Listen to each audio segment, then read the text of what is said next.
मुबशरा बाजी, can you hear me? आवाज आ रही है? ज्वाइन करिए। हाँ जय जी। हाँ जी आ रही है। Doctor Farzana and doctor Uma Singh ma'am, ये दो भी अभी ज्वाइन नहीं हुए हैं, सो हम कैसे करेंगे?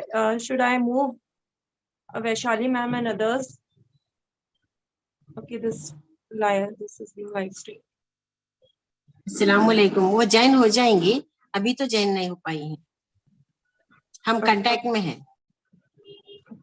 हाँ जय श्री शिरके को भी Okay, so here we are live. Alhamdulillah. Bismillahirrahmanirrahim. In the name of Allah, the most gracious, the most merciful.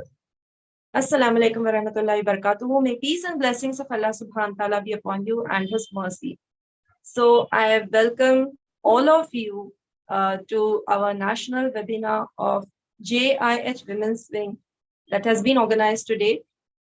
Good afternoon, and I heartily welcome you on behalf of the whole team. And the topic for today's discussion is objectification and violence and women, new norm of cultural appropriation. So, Alhamdulillah, we are live, and because we start all of our endeavors with the name of our creator, I would like Ilma Zahid to please present and start the program proceedings with the recital of Noble Quran. Ilma Zahid.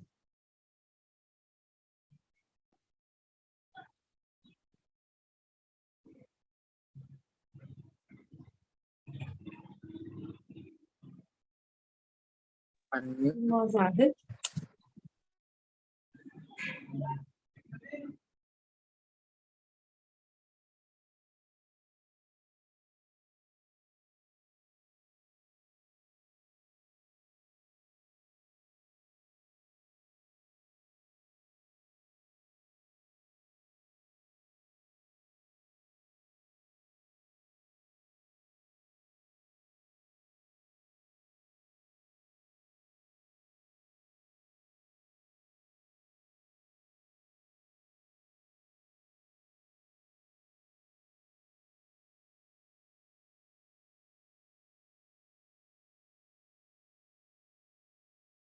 Just a minute आ रही है।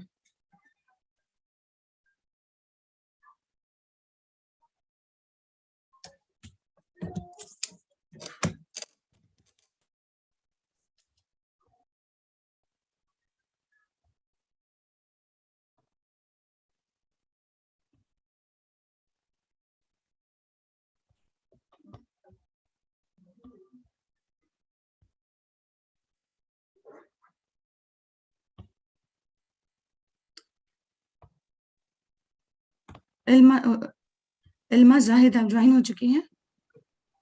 Okay. I would like to call upon Ilma Zahid to please present and start the program with the recital of Noble Quran. Assalamu alaikum wa rahmatullahi wa barakatuh. أعوذ بالله من الشيطان الرجيم. بسم الله الرحمن الرحيم. لا أقسم بيوم القيامة ولا أقسم بالنفس اللوامة. أيحسب الإنسان أن لن نجمع عظامه بلى قادرين على أن نسوي بنانه بل يريد الإنسان ليفجر أمامه يسأل أيان يوم القيامة فإذا برق البصر وخسف القمر وجمع الشمس والقمر يقول الإنسان يومئذ أين المفر كلا لا وزر إلى ربك يومئذ المستقر ينبأ الإنسان يومئذ بما قدم وأخر بل الإنسان على نفسه بصيرة ولو ألقى معاذيره لا تحرك به لسانك لتعجل به إن علينا جمعه وقرآنه فإذا قرأناه فاتبع قرآنه ثم إن علينا بيانه كلا بل تحبون العاجلة وتذرون الآخرة وجوه يومئذ ناظرة إلى ربها ناظرة ووجوه يومئذ باسرة تظن أن يفعل بها فاقرة كلا إذا بلغت التراقي وقيل من راق وظن أنه الفراق والتفت الساق بالساق إلى ربك يومئذ المساق. Translation: I seek refuge in Allah from Satan, the rejected one. In the name of Allah, most compassionate, ever merciful.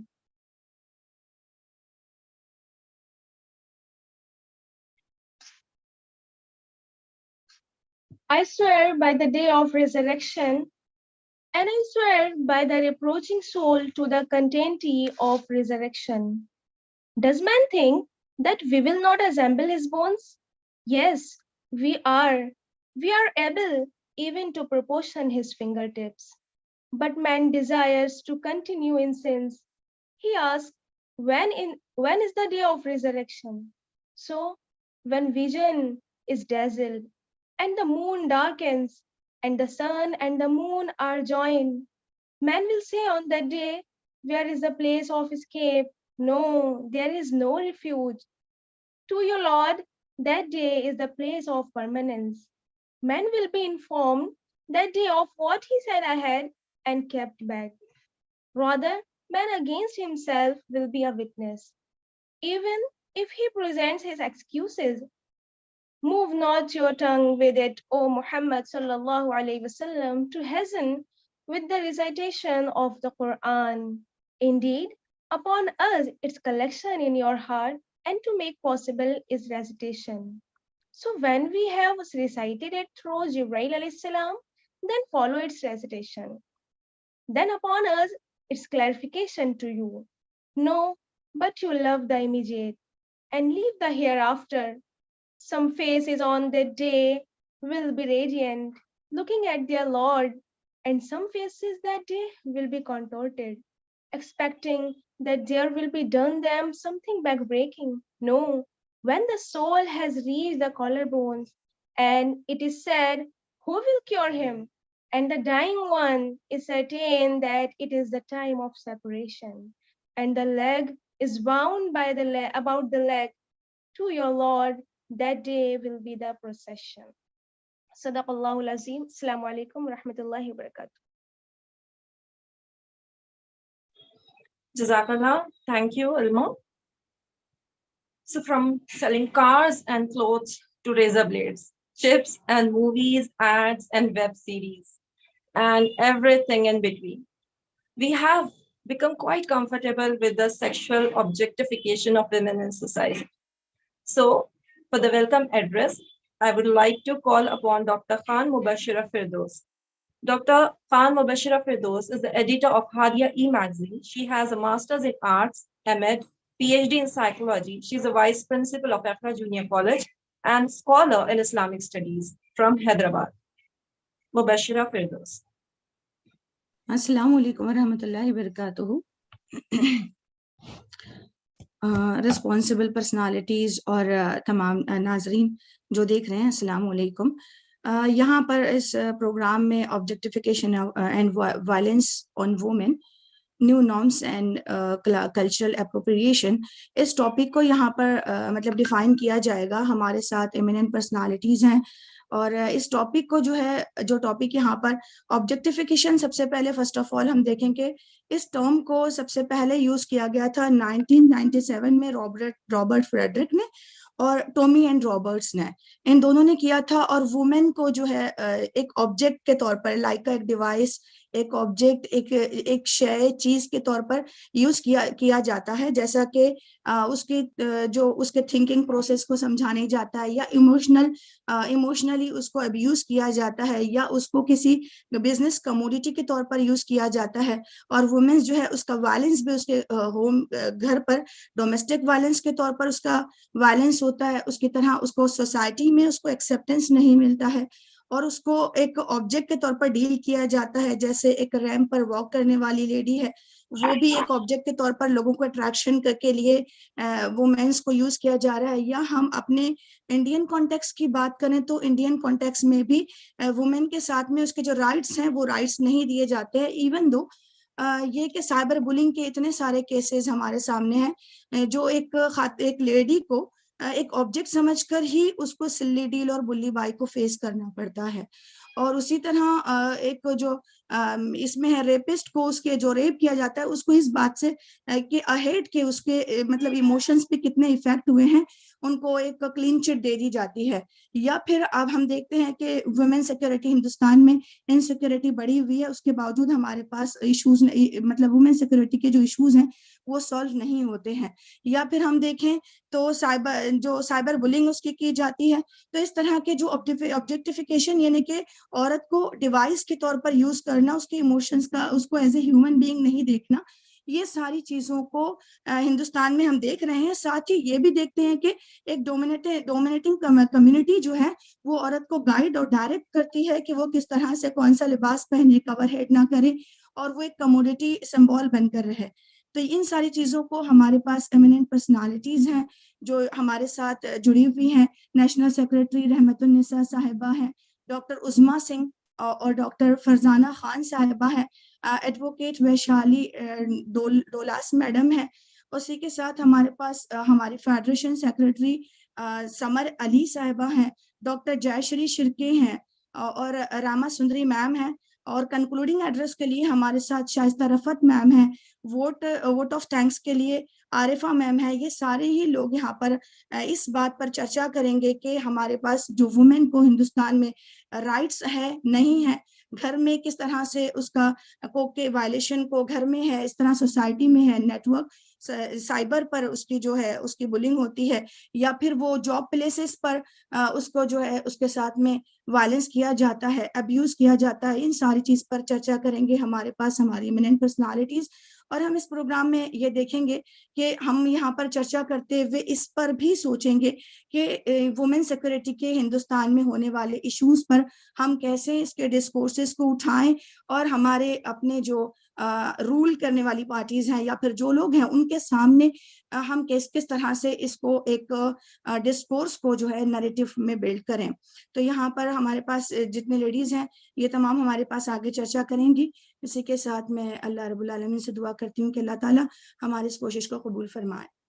Thank you.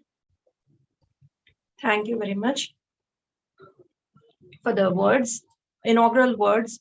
I would like to call upon Rahmatunnisa Sahiba, who is the National Secretary, Women's Wing JIH Hind, also Chief Editor of Aura e-magazine. She is the chairperson of TWEET, the Women Education and Empowerment Trust. Rahmatunnisa Baji Sahib. Assalamu alaikum wa rahmatullahi wa barakatuh.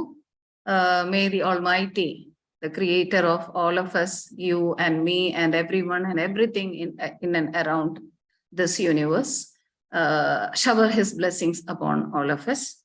Alhamdulillahi Rabbil Alamin. Assalatu wassalamu ala Rasulih Amin wa ala alihi wa sahbihi ajma'in. Amma ba'd. As has been told by Mubashira Saiba, we are here, we have joined here a very good line of very experienced thinkers and activists and social workers have joined here today to discuss on a very important topic, which is, which has become a norm in our present day life, that is objectification and violence against women. So as an introduction in this inaugural address, I don't want to go deep, very much deep into the topic, but as an introduction, I just want to present in front of you a few points. And first of all, let me inform all of you, those who are watching and those who are following this program, that some of the speakers who have joined us today will be addressing in English. Being a pan-India program, we need to address to the different, needs of our viewers and also our speakers. And then some of them might be speaking in Hindi and others might be speaking in Urdu.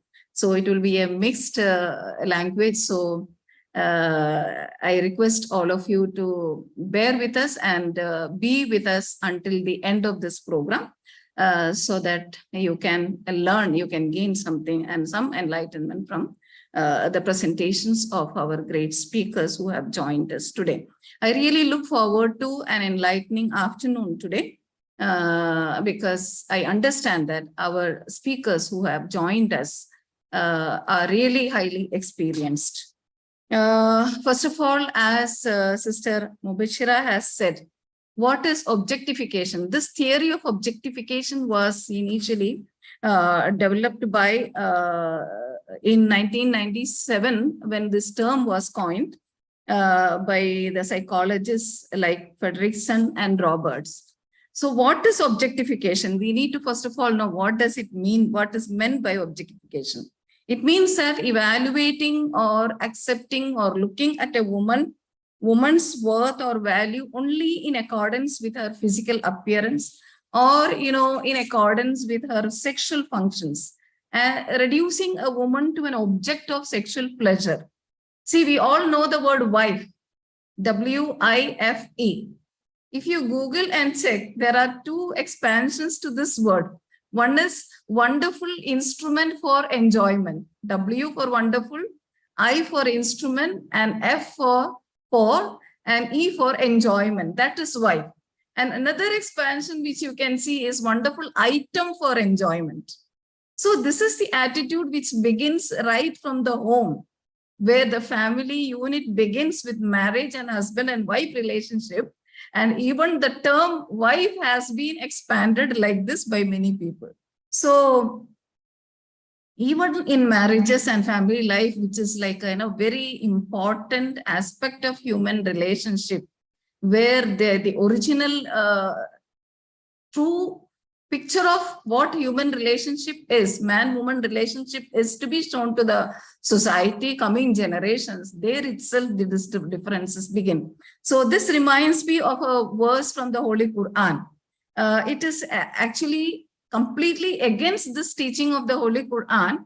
Chapter number 30, verse number 21. It says that women ayatihi an khalaqa lakum min anfusikum azwajan litaskunu ilayha wa ja'ala bainakum mawaddatan wa rahmah.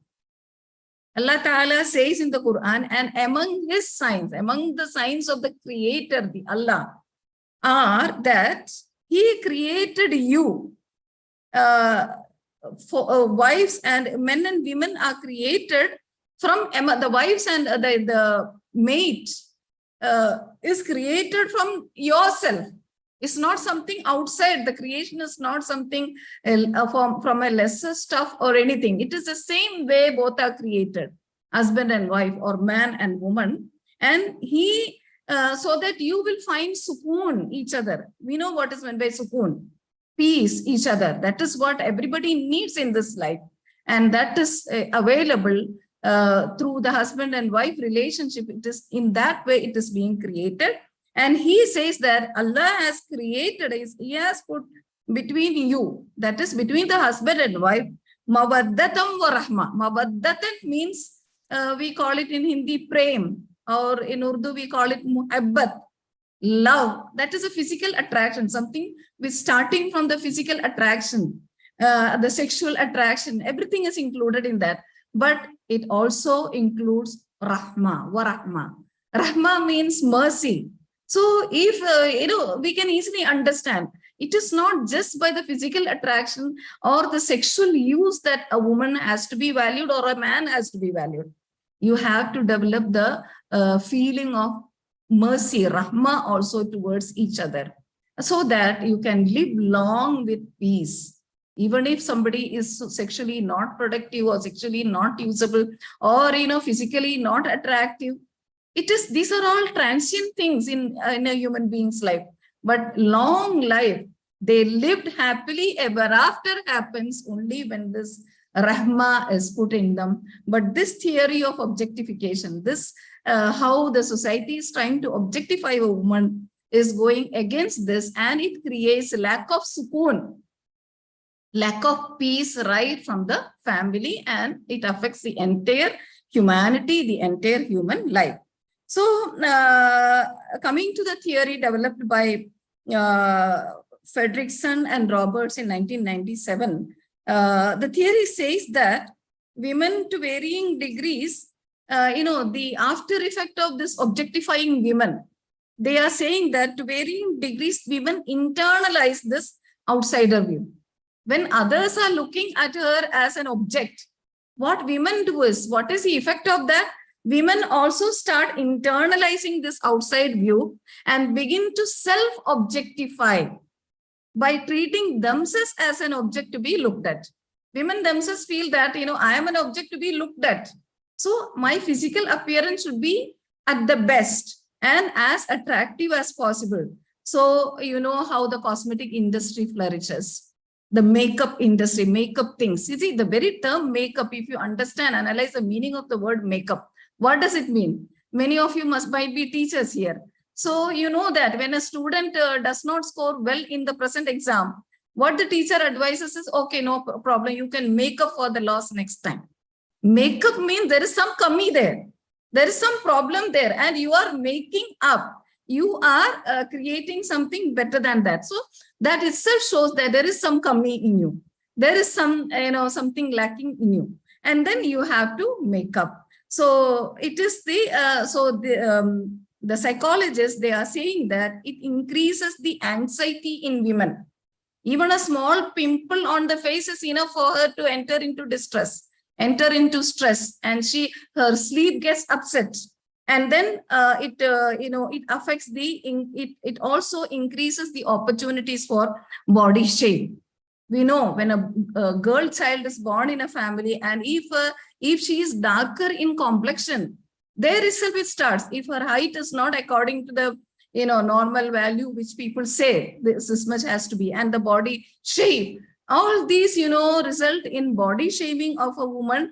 And then that objectification today in the media, through the commercials, through the ads, through the movies, through the music shows, and through the social media. Earlier, it was only an option. When you open the TV, when you go to the cinema, you will be able to watch it. But now it is at your fingertips. And every day, every moment in the social media, in the WhatsApp groups, such messages are coming, such portrayals are coming, where the emphasis is on the body parts and the sexual readiness of the woman. So as a decorative object, and the message given is oppressed if you are dressed. And the after effect, see, this is one of the reasons why there is a lot of intolerance against hijab and the dresses of the nuns, Christian nuns and priests, and any modest dress for that matter. So, they are dictating the dress code for women, and, the haircut, their hairstyle, and how they have to walk, the way they should walk. All these are being taught through the media, and it is getting normalized. And the problem is this sexual objectification package, it is packaged in a very attractive way. See, actually, this is sexual objectification and in enslaving women but it is presented in such a way that women feel that it is, it is to make the women feel that they are empowered, to make them feel empowered through such projections. See, that is what some of the ads do. If you use this product, you will be a more empowered woman. If you want to get job, you have to use this product. And that is how they are making women feel that if you want to get empowered, you have to be projected and you have to be sexually, attractive.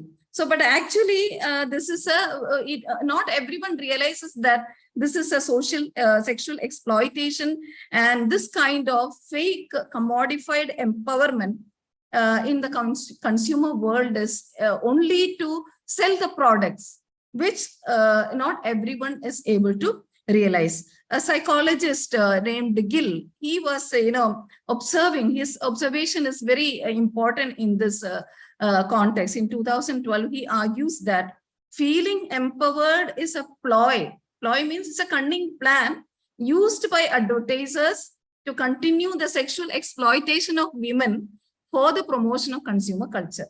So women, so there is always a difference between feeling empowered and being really empowered. So it results in lower self-esteem through narrow ideas of femininity and beauty standards, and it leads to violence and atrocities against women. Because when a person feels that it's okay, I am like that, I am subject to this exploitation, I have to satisfy, or I have to give enjoyment to the counterpart, male counterpart. So it is normal, and everyone feels that it is normal. And, the manliness of a man is portrayed as the power to subdue or subjugate women, even sexually. And, we have, even in India, even now, untouchability is practiced. The caste system is there. But when it comes to sexual exploitation, touching a woman from a backward or Dalit background is okay. It is normalized to the extent that we have seen in the case of Bilkis Bano. She was molested, and the way she was treated, and those persons, the convicts who were arrested during their parole, and they were repeating the same mistake. And now you see even the political parties, activists, everyone is silent. Everyone is silent, and they think that it is quite normal. It is so normalized that moral degeneration and the conscience of the public, it is being sterilized, or what should we say? It is being muted to such an extent that it is time we have to talk loudly and clearly regarding all these, and we need to sensitize people on this, because it has come to such an extent of normalization. And the data of violence, domestic violence, starting from domestic violence, violence at home, workplaces, public places. Somebody has rightly said that women are unsafe in India, even in a busy road in a city. A woman in India is as unsafe as she is in a jungle.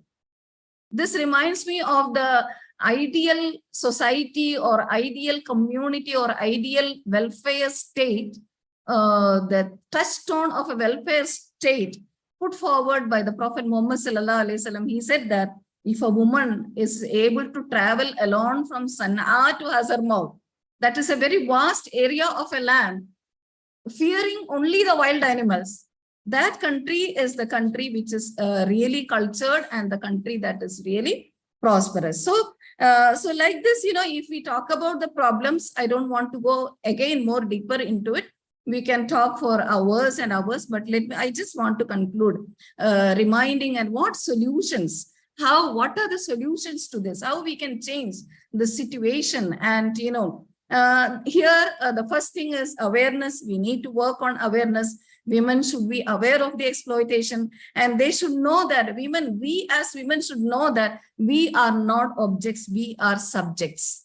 This kind of, dehumanizing and dehumanizing women will not, we will not accept it. We as women are to be accepted as women with all our feminine, some people call it weakness, but we call it the feminine strength, with all the special qualities, features, unique feelings and thoughts and the roles unique roles of women, and it has to be accepted as women. So let people look up to our ideas, our contributions, and our boldness, and not stare at our bodies.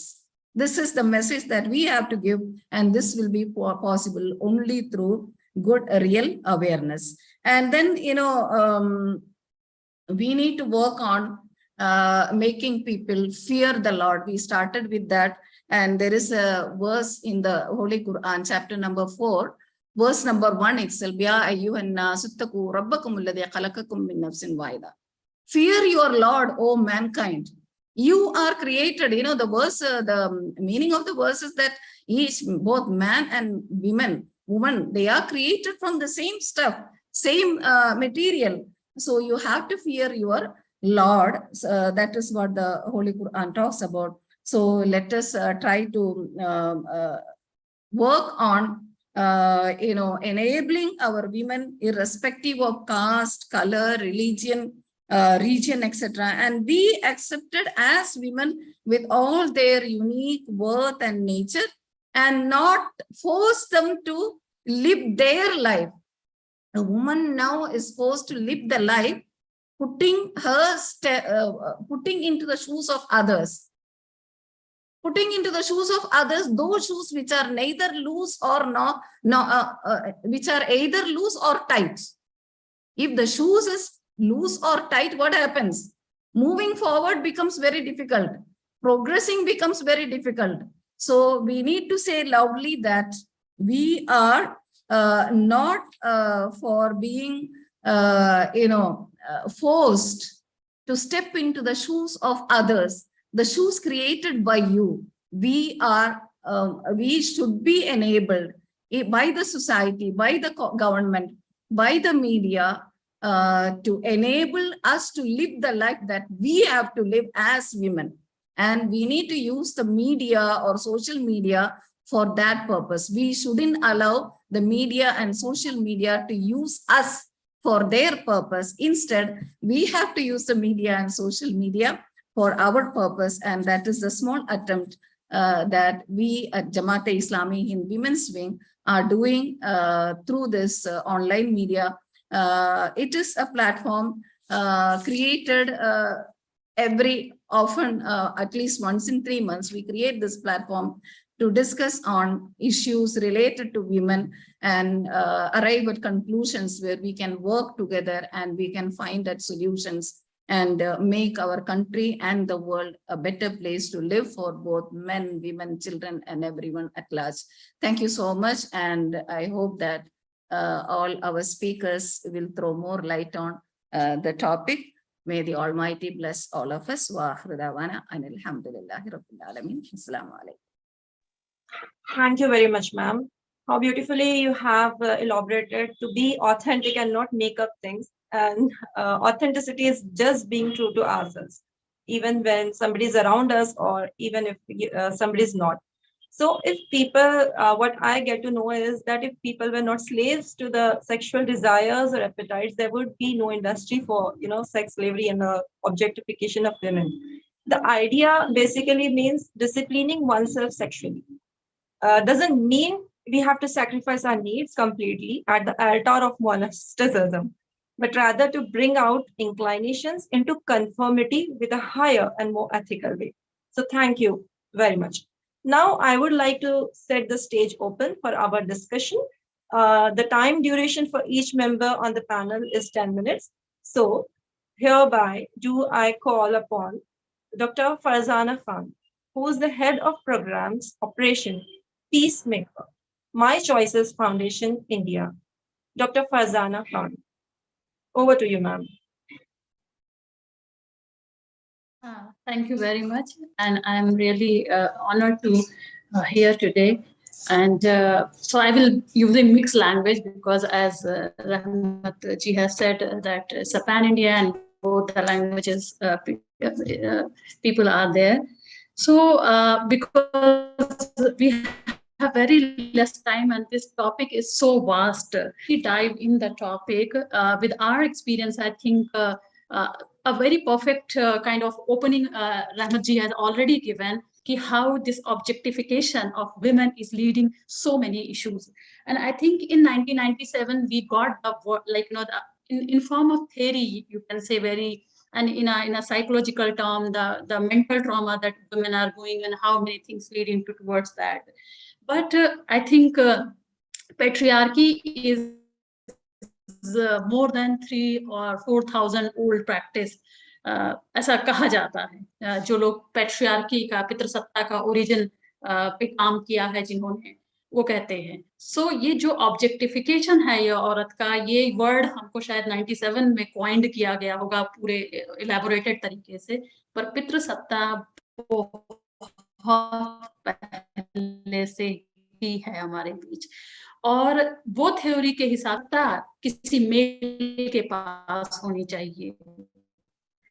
So obviously जो बाकी लोग हैं, women and children especially, they are under them.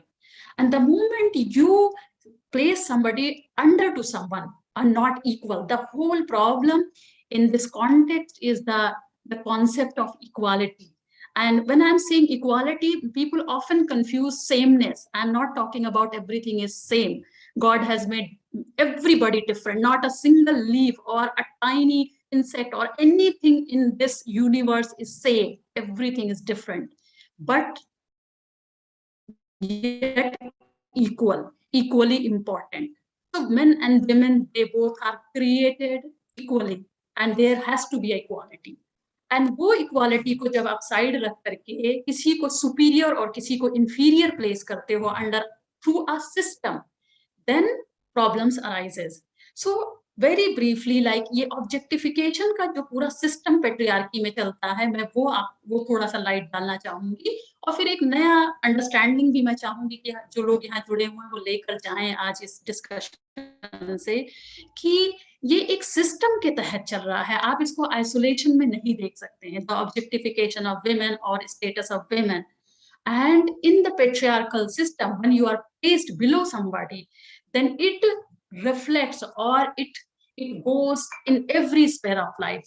It starts with individually, so individual people's beliefs, and then it goes into family. So family, the moment a girl is born, why we always, when we talk about objectification, we always go to media, market, film stars, and those high-end people where we see how the women are treated and what they are doing and how they are being targeted and used. But what about family? It starts from the family. The moment a girl is born, and it is said that she is not equal, she is not worth. Sex selective abortions होते हैं, mother के ऊपर कितने तरह के torture होते हैं. You keep producing till male boy is not born. So वहीं से ही आपका जब अनइक्वल कर दिया गया, तो वो हर फील्ड में फ्लो होता है. So the family, I think the biggest issue is with family, where the women are not treated equal. And then this family expanded into society, nation, and then the patriarchy flows not only within the family, but in the marriage system, in the market, in the education, in the media, in the political systems. It flows everywhere. And that status quo is maintained in all the sphere of life. So this is one aspect we always need to keep in mind. Family, we have to see first families, how within our families we are seeing women. Then, so that's the one understanding. We are at a crossroad. Culturally, traditionally कहिए, या जिस दौर में आज हम as a society, as a nation हम लोग हैं, we are at a crossroad. Not only women are objectifying, I think it's a high time to go beyond women and see that everything, our men and boys are not objectified. So एक लड़का जब है तो आप उसकी भी कीमत लगा रहे हो, आप उसकी भी कीमत तय कर रहे हो. And the market also started targeting the boys and the men, and their objectivity is also set कि आप एक ऑब्जेक्ट, कहीं ना कहीं वो भी एक ऑब्जेक्ट, और वो फैमिली से ही स्टार्ट हो रहा है. एक लड़का उसका एजुकेशन, उसका हाइट, उसका पर्सनालिटी, उसका पैकेज तय करेगा। वो इतना अच्छा ह्यूमन बीइंग है उससे डिटरमाइन नहीं होता है। डिटरमाइन कब होता है? जब वो क्या डिग्री लेके आएगा और कितने में उसकी शादी तय हो पाएगी। So then their colour, their skin, मर्दों को भी गोरा बनाने वाली क्रीम आ चुकी है मार्केट में। मर्दों के भी आप कपड़े देखिए, द फैशन देखिए, the way they are, our boys and men are, exposing themselves, is all part of the objectification. So it's not just the women, we have to look very deeply our men also. And ये जो division है इसको हटा करके जब हम as a human centric approach करके and वो तालीमात, वो नजरिया हम अपने फैमिली से स्टार्ट करेंगे, then I think we will able to see any difference. Otherwise and of course the impact is more on women because historically they are disadvantaged. They are worst affected in any kind of audacity. So obviously uska bahut hai, but men and boys are now being targeted as an object, and we are not able to see that. So this is the another thought that I really want to all of us look into it. The third thing, I think, because we all know the problem. So what is the solution? If we do not see it as a market forces, at a patriarchal system who runs through power and control. So Duluth model, which is developed in Minnesota, if you see that how they have developed the whole concept of power and control, that wheel, and if we have to replace that, then we have to bring an equality. And every aspect, when people will be judged by their virtue, moral characters, their as a person, as an individual, who they are, they will be respected. Then there will be some peace, and exploitation will not be there. So we all work in an ecosystem, and every piece is should be put together to get some result. Otherwise we keep debating and discussing and nothing will happen. So I think we have to question the role of families first. Then we have to take the use of laws also, because sometimes laws are made to protect, to give just sense of justice. But we have to see who is getting this justice. Is legality is matter of power or justice? The cases of, because Rahmatji has said about Bilkis, about Dalit women cases, about other marginalized women, are they getting justice? So we have to also exercise our rights under legal system, but also should question the power dynamics over there also. And younger generation especially is completely on a very critical stage. The kind of cases we are dealing at our centers, hardly they are in a age group of 15 to 20, 22, and the kind of thought processes are there, the kind of acts they are doing is, as a society, I think is not a good sign for all of us.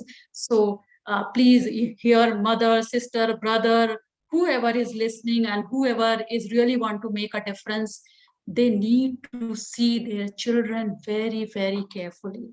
When I across many, in evening time, or sometime when we take a walk with my husband in the evening, I see many boys standing on the streets, on the tea stalls, pawn shops, late in the night. I always thought, why the family is not seeing them, where my boys are? If we want to protect the girls, but we are not willing to see what our boys are doing, then I think that's a very problematic approach. We have to protect our boys also, because we think that's a liberty, but actually we are pushing them into a very dark zone, in a very dark den. So it's not just about women, it's about our men and boys also. And we must see everybody as a equal human, and we are living in an ecosystem. We are not a separate entities.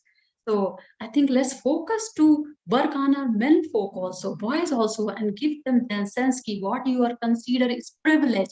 It's not actually privilege. It is taking away your humanity. It is taking away your human, the humanity within you, and it's making them criminal. I just came with a case. It's this boy, 20-year-old boy. He is into so many things. His life is ruined. So I think unknowingly we are making our boys criminal, inhuman, if we are not putting equal focus on them. So with this, I think thought, because time is very less, I think with this thought, we have to see both as an equal and work equally on them, and let's bring the humanity back into them. Thank you. Thank you very much, ma'am, for enlightening us and beautifully putting it together in a form that we are all living in an ecosystem. And the Quran says that the sole basis for superiority of any person over another is piety and righteousness, not gender, color, or nationality. For men is what they earn, and for women is what they earn. Thank you very much. Now I would like to call upon Advocate Vaishali Dolas, who is the High Court lawyer, member of Maratha Seva Sangh. Advocate Vaishali Dolas, ma'am. Over to you, ma'am. Thank you, and good afternoon to all of you. I just want to point out 2-3 things, because the basic thing is objectification. Women का हम जो करते हैं उसका basic जो reasons, वो reasons मुझे ऐसा लगता है कि पेट्रियार्की है. अभी मैडम ने जो कहा, हमारी इंडिया की कास्ट सिस्टम है, सम पॉइंट ऑफ व्यू तक religions, and in today's trade we can say capitalist system. So according to this, when we see ये जो थिंग्स है पैट्रियार्की के बारे में भी मैडम ने कहा कि since from family to national level तक each and every religion follows patriarchy. Each and every religion. We can't accept any one religion. We can exclude any religion. We can't do it. Each and every religion follow patriarchy. So it is the basic thing. In patriarchy, man is a subject and women is an object. And I just want to explain it. When we see any advertise on TV or mobile, wherever, they just point out one thing. If the advertise is of four-wheeler की अगर कोई advertise होती है, तो four-wheeler एक तरफ है and another women is there, and they just explain it. हमें समझ में नहीं आता है कि वो एक्सप्लेनेशन विमेन का है या वो फोर व्हीलर कार का है. What is this? It means women is also an object. वो ऑब्जेक्ट है जैसे कि एक फोर व्हीलर ऑब्जेक्ट है. फोर व्हीलर प्लेजर देती है, विमेन भी प्लेजर देती है, देनी चाहिए.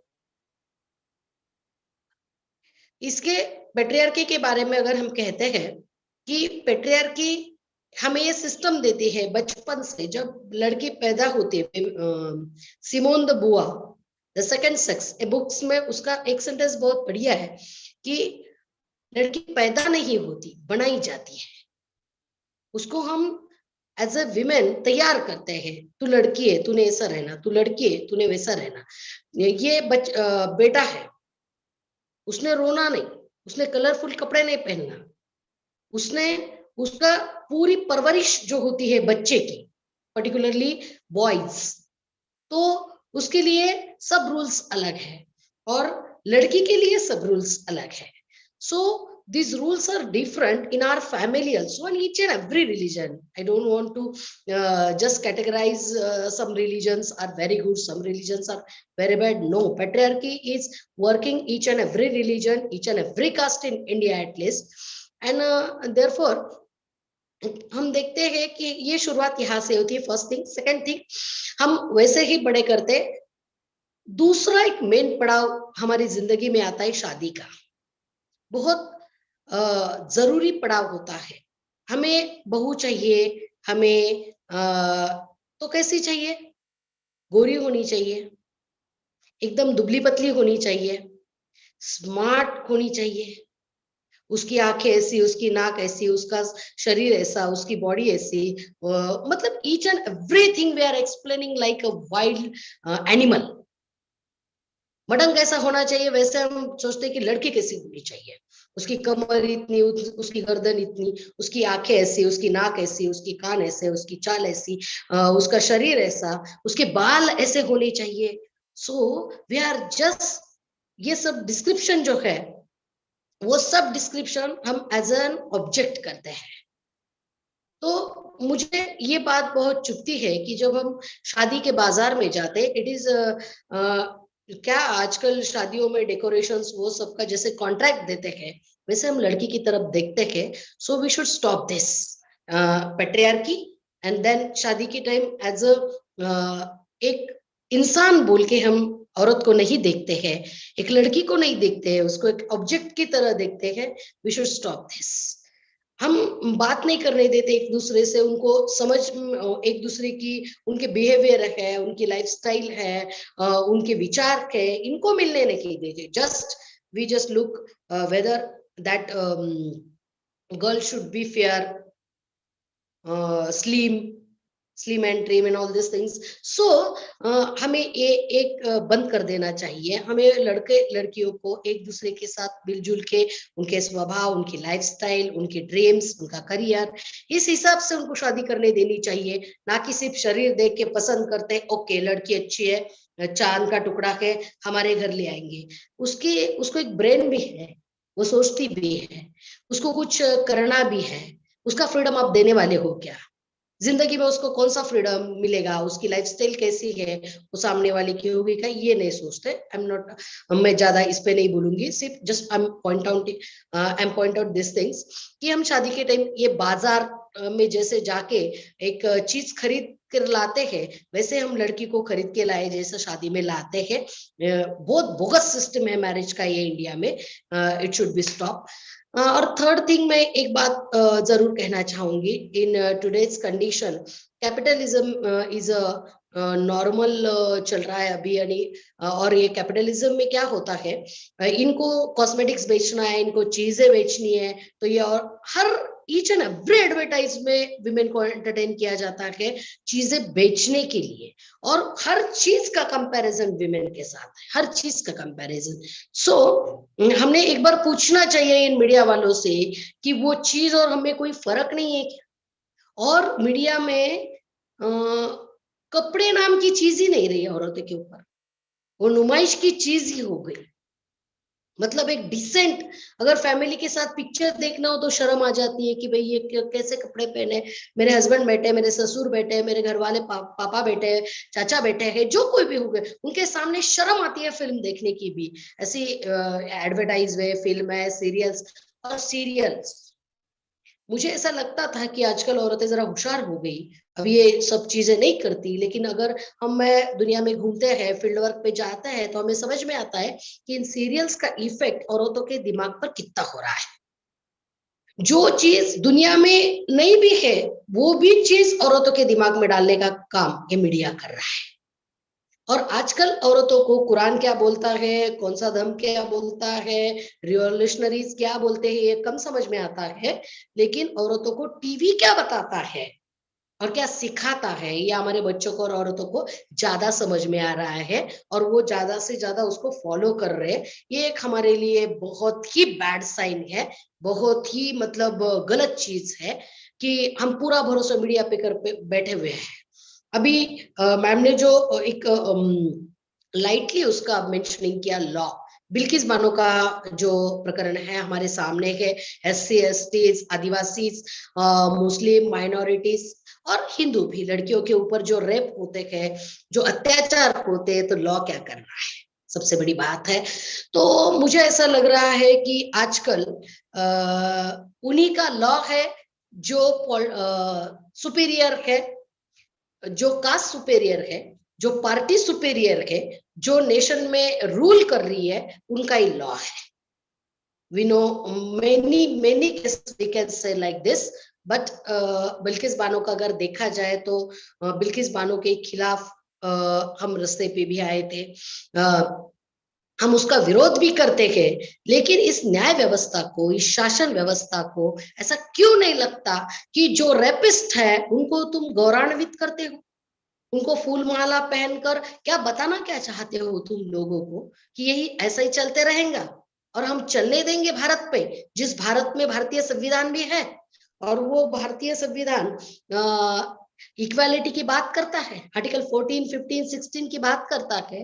वो कॉन्स्टिट्यूशन इस देश में होने के बावजूद अगर ऐसा होता है तो ये हमारी जिम्मेदारी, हमारी मतलब सभी एक्टिविस्ट की जो इक्वालिटी से प्यार करते हैं, जिन्हें इक्वालिटी चाहिए और धर्मनिरपेक्षता चाहिए, उन सभी लोगों का ये कर्तव्य है कि हम इसका विरोध करें. जैसा विरोध हमने खैरलंजी का किया, जैसा हमने कोपरडी का किया, उसी तौर पर, उसी हिसाब से बिल्किस बानो हमारी बहन है, उसका विरोध हमने करना चाहिए. और लॉ का मैंने आपको बताया अभी कि सिस्टम कैसा चल रहा है.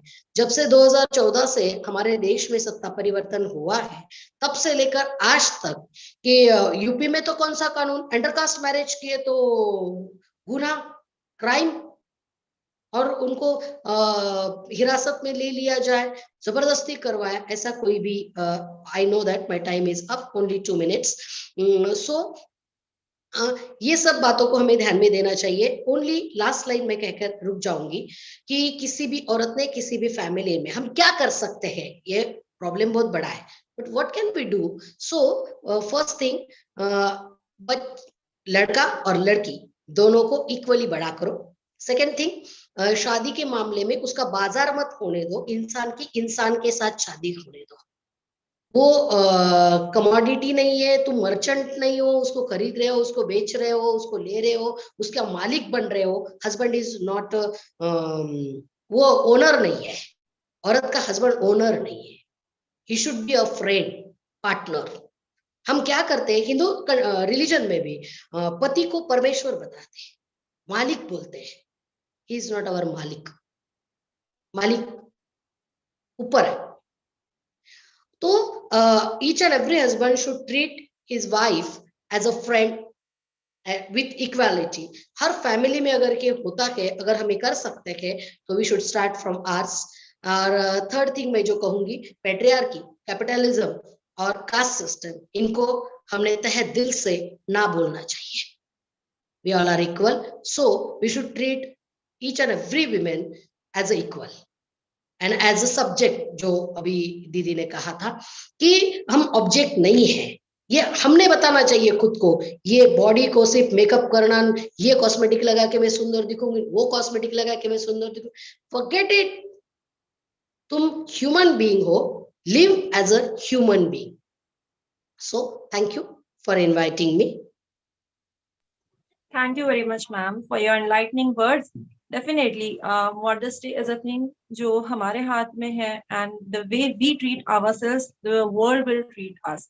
Also, ma'am ने जो एक point बताया है, raising the voice for the voiceless, be it anybody from any caste or any gender or any part of the world, we are all one humanity. So raising and standing up to raise the voice for the voiceless, be it our own family.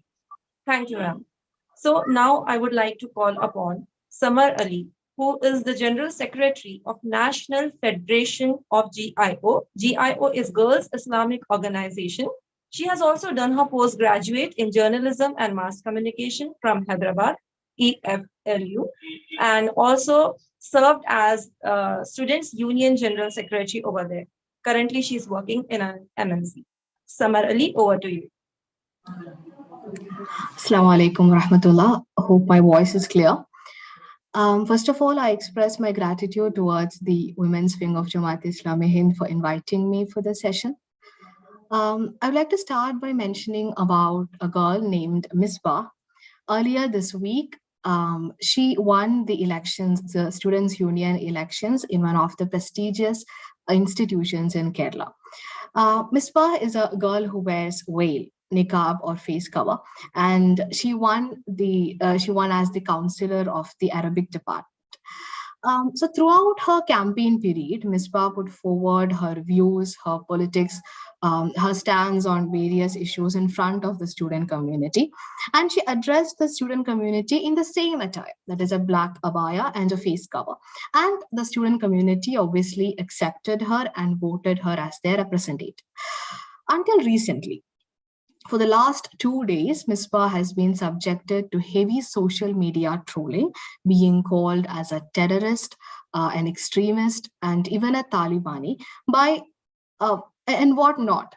So most of these name callings come from the progressive or the self-proclaimed progressive people of Kerala. They even described Misbah as a threat to the campus spaces. So one of the major factors that we need to note here is that this particular institution, this college, is historically known for its male-dominant political spaces, and it has been continuously suppressing every other minority voice. So in all possible manner, the victory of Misbah has questioned this male dominance and their rule over the otherized minority groups. So the claims made by the progressive or self-proclaimed progressive people against Misbah or treating her as a threat of the campus space. I'm not going deep into what these progressive people, so-called progressive people are, or how they have been known for or arrested for, or many of them jailed for attacking and killing their fellow campus mates in their past years, just for establishing their politics. I'm not going deep into that. Also, let's for now keep aside how Islamophobia evidently works in these terms of being an extremist and or a terrorist for wearing a niqab. Let's also keep that aside as well. But let's try to break down this claim made by these people, by these progressive people. So the major argument they put forward is that these women who wear a hijab or a niqab are somehow subconsciously tricked and forced to believe that this is the right clothing. Their choices restricted, they are constructed in such a way that they are forced to believe in that, and so on. So now let's think the other way around. As many of the speakers mentioned before, over the past years, starting from movies to advertisements to even television series, we have seen women expressing themselves in the most sensual manner, or expressing their sexuality much freely. And in fact, it is being promoted as, or they are made to believe as the progressive or women power.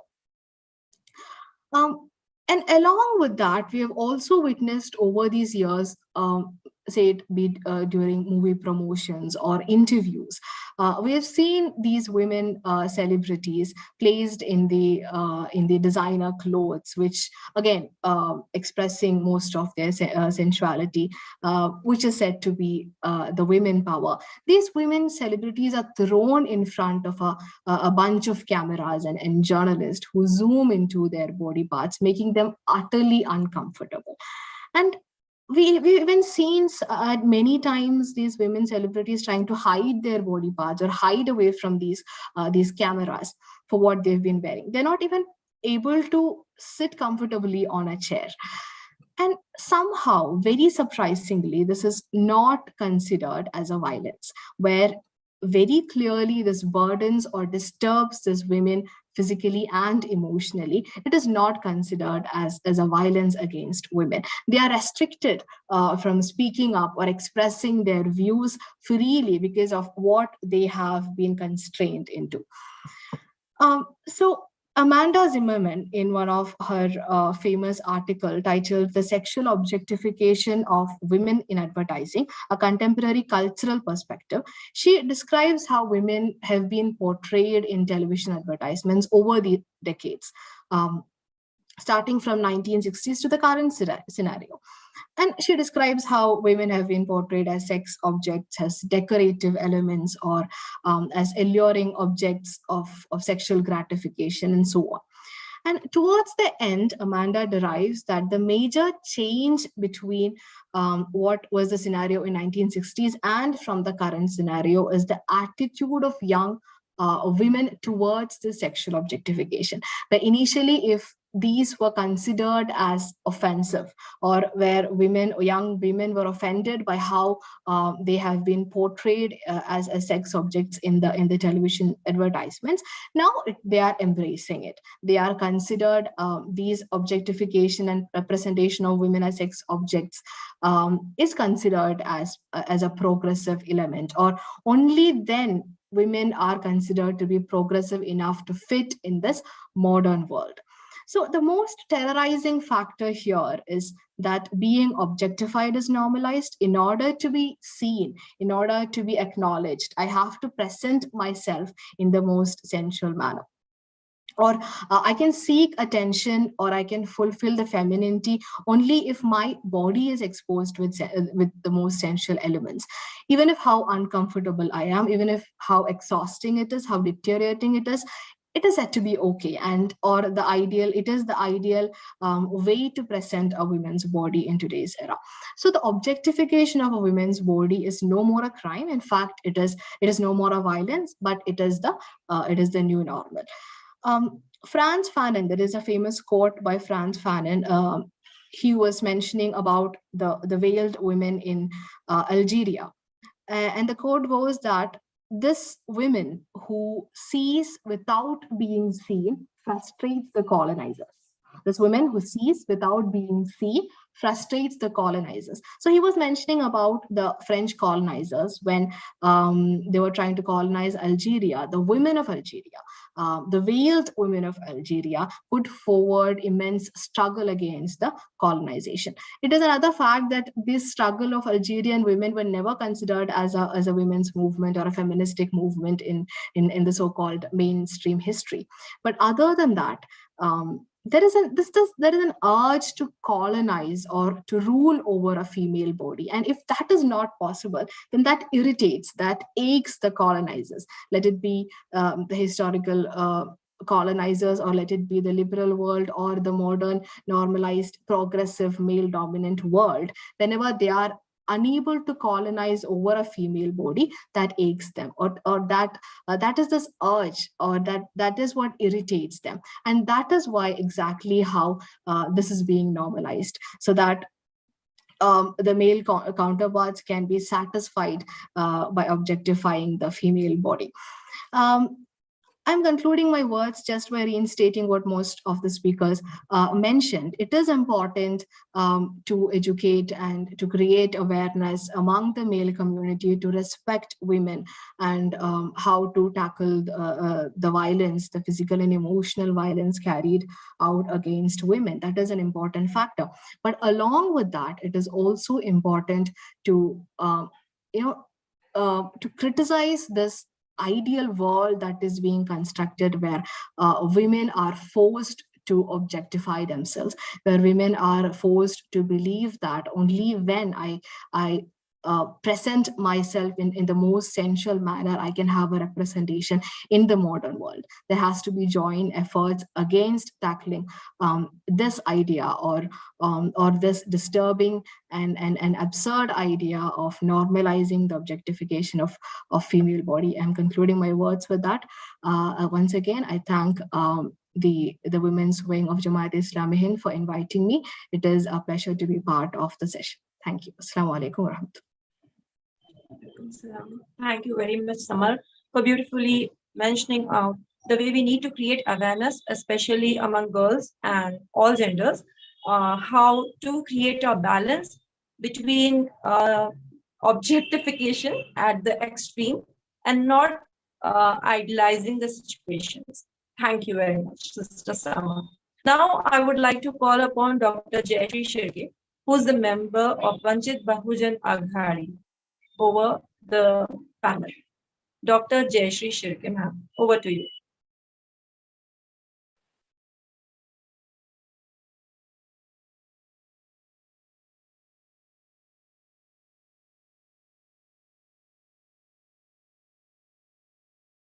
We can't hear you. You'll have to unmute yourself.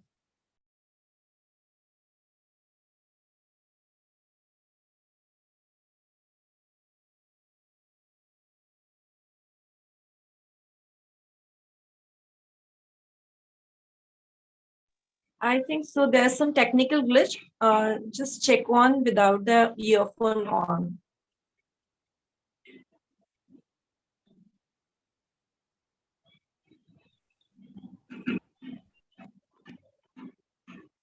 Hello, good afternoon. Yeah. Okay.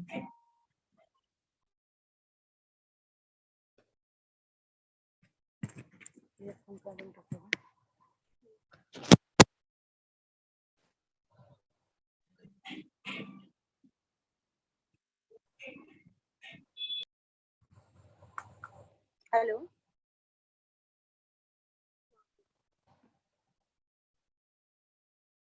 Good afternoon. Good afternoon. Yes, ma'am. You can continue.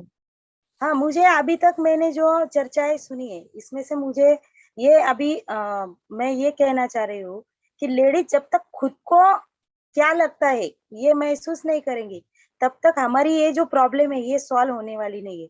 हम देखते हैं कि हमेशा लड़की ये सोचती है कि मेरे पापा को क्या लगेगा मैंने ये किया तो, मेरे भाई को क्या लगेगा मैंने ये किया तो, दुनिया को क्या लगेगा, लोगों को क्या लगेगा। ये खुद के बारे में कभी नहीं सोचती है महिलाएं कि मुझे क्या अच्छा लगता है, मैंने कौन से कपड़े पहनने से मुझे अच्छा लगेगा, मैंने कौन सी एजुकेशन लेने से मेरा करियर डेवलप होगा, या मैं कौन सी भाषा में बात करूं, या मेरा कैसा बिहेवियर है, मैं खुद जब तक डिपेंड नहीं करूंगी, मतलब मैं खुद चॉइस नहीं करूंगी मेरी क्या चॉइस है, तो ये चीजें खत्म नहीं होने वाली है। सबसे पहले तो महिलाएं डरती है, ये जो डर है महिलाओं के अंदर का, ये डर हमें निकालना चाहिए। और इसके लिए हमें हमारी घर की बेटियों को जब हम तालीम देते हैं, उनको अच्छी एजुकेशन देते हैं, तो उसके साथ में ये भी सिखाना चाहिए कि बेटी तुम्हें जो अच्छा लगता है वो तुम्हारी राय तुम बेझिझक इस समाज के सामने रखो, घर के सामने रखो, अपने फैमिली के सामने रखो। हम क्या करते हैं कि बेटी को पहले हम घर में ये सीख देते कि बेटी ने नीचे देख के ही चलना चाहिए। अरे क्यों नीचे देख के चलना चाहिए? जब तक हम उसको ये सिखाएंगे नहीं कि तुम्हें किसी से डरने की जरूरत,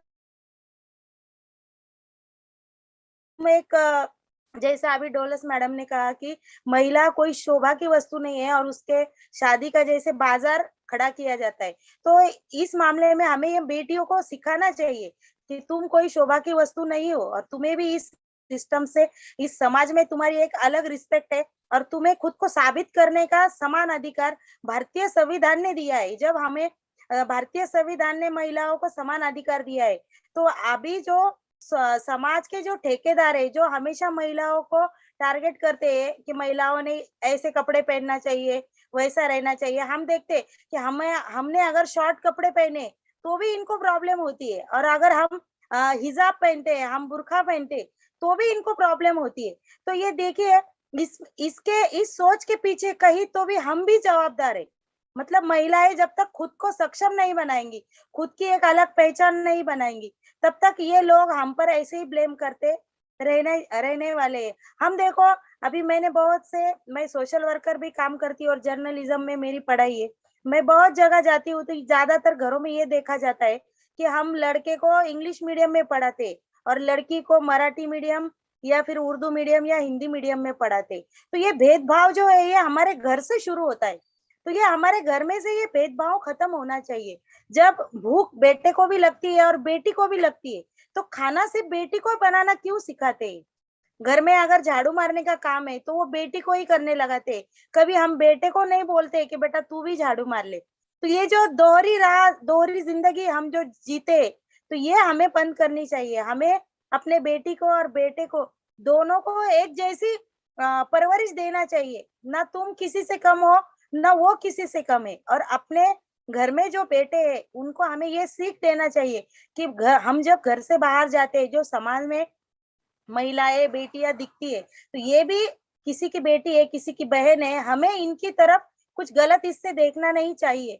जैसे हम देखते हैं कि आज समाज में छेड़छाड़ हो, महिला अत्याचार हो, महिला बलात्कार हो, ये सब जो चीजें होती है, तो इसके लिए जवाबदार कहीं तो भी हम महिलाएं भी है कि हम हमारे बच्चों को कभी ये सिखाते ही नहीं है कि बेटा किसी को, माँ बहन को हम जब देखते हैं तो उसके गलत नजर से देखते हैं तो उसके खामियाजे भी हमें भरना पड़ते। अभी हम देखते हैं कि भारतीय संविधान में जो कानून है, महिलाओं के खिलाफ जो अन्य अत्याचार होते हैं और उसके खिलाफ जो केसेस लड़ जाती है, तो इसका जो नॉलेज है ये हमारे बेटों को हमने देना बहुत जरूरी है कि अगर तुम किसी के बेटी को गलत नजर से देखते हो तो इसमें अगर कायदे से आपको क्या हो सकता है, क्या सजा दी जा सकती है, ये हमें हमारे बच्चों को, हमारे भाइयों को, हमारे बेटों को, ये समाज के हर पुरुष को ये हमने सिखाना चाहिए। जब तक ये चीजें बाहर नहीं आएंगी और हम इसका खुलकर विरोध नहीं करेंगे तब तक ये चीजें खत्म नहीं होने वाली। जैसे हम देखते हैं कि अभी कोई घर में 4 बेटियां है तो फिर भी बेटे की आस लगी रहती है और उसमें ज्यादातर सास होती है, ननद होती है, या फिर खुद वो लेडीज भी सोचती है कि मुझे बेटा चाहिए। अरे जब हम लेडीज ही ये बेटे की अपेक्षा रखते हैं तो ये चीजें कहाँ से खत्म होने वाली है। तो इसके लिए हमें खुद भी उतना स्ट्रांग होना चाहिए। मुझे बेटी हो, मैंने जिसको जन्म दिया है, वो बेटी हो या बेटा हो, वो एक इंसान है और उसको अच्छी परवरिश देना ये मेरा काम है। बेटी भी दुनिया में नाम रोशन करती है और बेटे भी नाम रोशन करते हैं, पर आज भी हम 21वीं सदी में आकर भी हम अगर बेटे को ही अपने इसका वंश का दीवा बोलते तो ये चीजें कहीं तो भी हम महिलाओं ने भी ऐसे अपने इसमें जकड़ के रखी है। अभी हम देखो, हम शादी करते हैं तो शादी होने के बाद महिलाएं हिंदू धर्म में हो या मुस्लिम धर्म में हो, हम महिलाएं हिंदू धर्म में मांग भरती है, मंगलसूत्र पहनती, वैसे ही मुस्लिम धर्म में भी मंगलसूत्र पहना जाता है। तो मुझे ये बताइए ये चीजें किसने लाई है?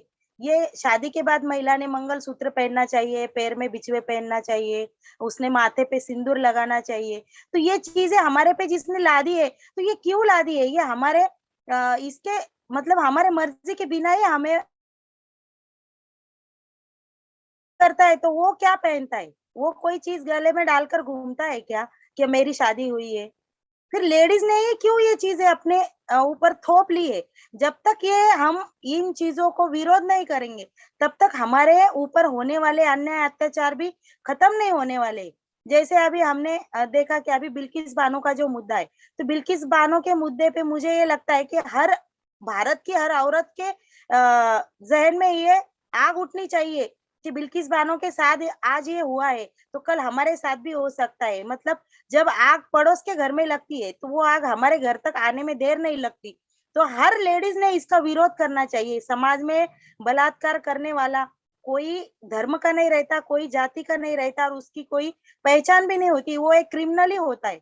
तो ये चीजें हमने सोचनी चाहिए। हम क्या सोचते हैं कि नहीं हमारे बेटी के साथ नहीं हुआ है ना, जाने दो, हम देख ले, छोड़ दो ये बात को। तो जब तक ये सोच हम नहीं बदलेंगे तब तक ये दुनिया की सिस्टम नहीं बदलने वाली है।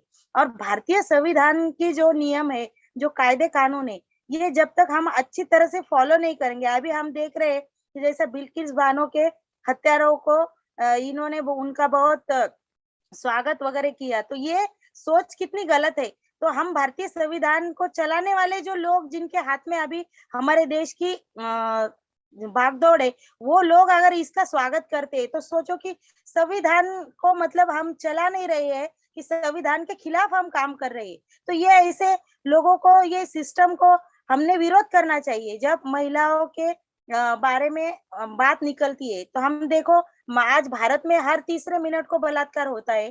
तो इसमें हम देखते हैं कि कभी संसद में इस पर बात नहीं होती, कभी लोकसभा विधानसभा पे इस पे बात नहीं होती, कोई मुख्यमंत्री इस पे बात नहीं करता।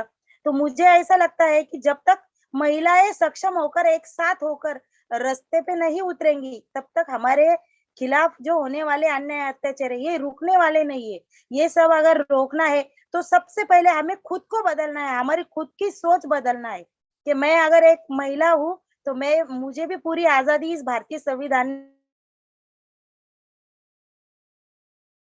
की जीना है, कौन सा एजुकेशन लेना है, ये मेरी चॉइस रहना चाहिए, ये किसी और की चॉइस नहीं। जैसे कि डोलस मैडम ने कहा कि हम किसी के बंधुआ नहीं है, मतलब शादी होने के बाद पति हमें हमारा मालिक हो जाता है, ऐसे बहुत से लोगों की सोच होती है। तो ये सोच हमें बदलनी चाहिए, और ये सोच बदलने के लिए महिलाओं को ही सामने आना चाहिए।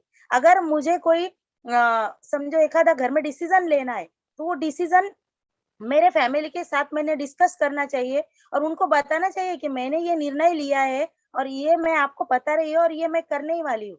तो आज हम देखते हैं कि अगर कोई महिलाओं को हम बोलते हैं कि भाई अपने वार्ड में पानी की समस्या है और चलो आप हम सबको साथ में आना है, तो हमारी महिला माता बहनों का जवाब ये रहता है कि नहीं, मैं मेरे घर वालों से पूछती हूँ, मेरे हस्बैंड से पूछती हूँ, मेरे भाई से पूछती हूँ, मेरे पापा से पूछती हूँ।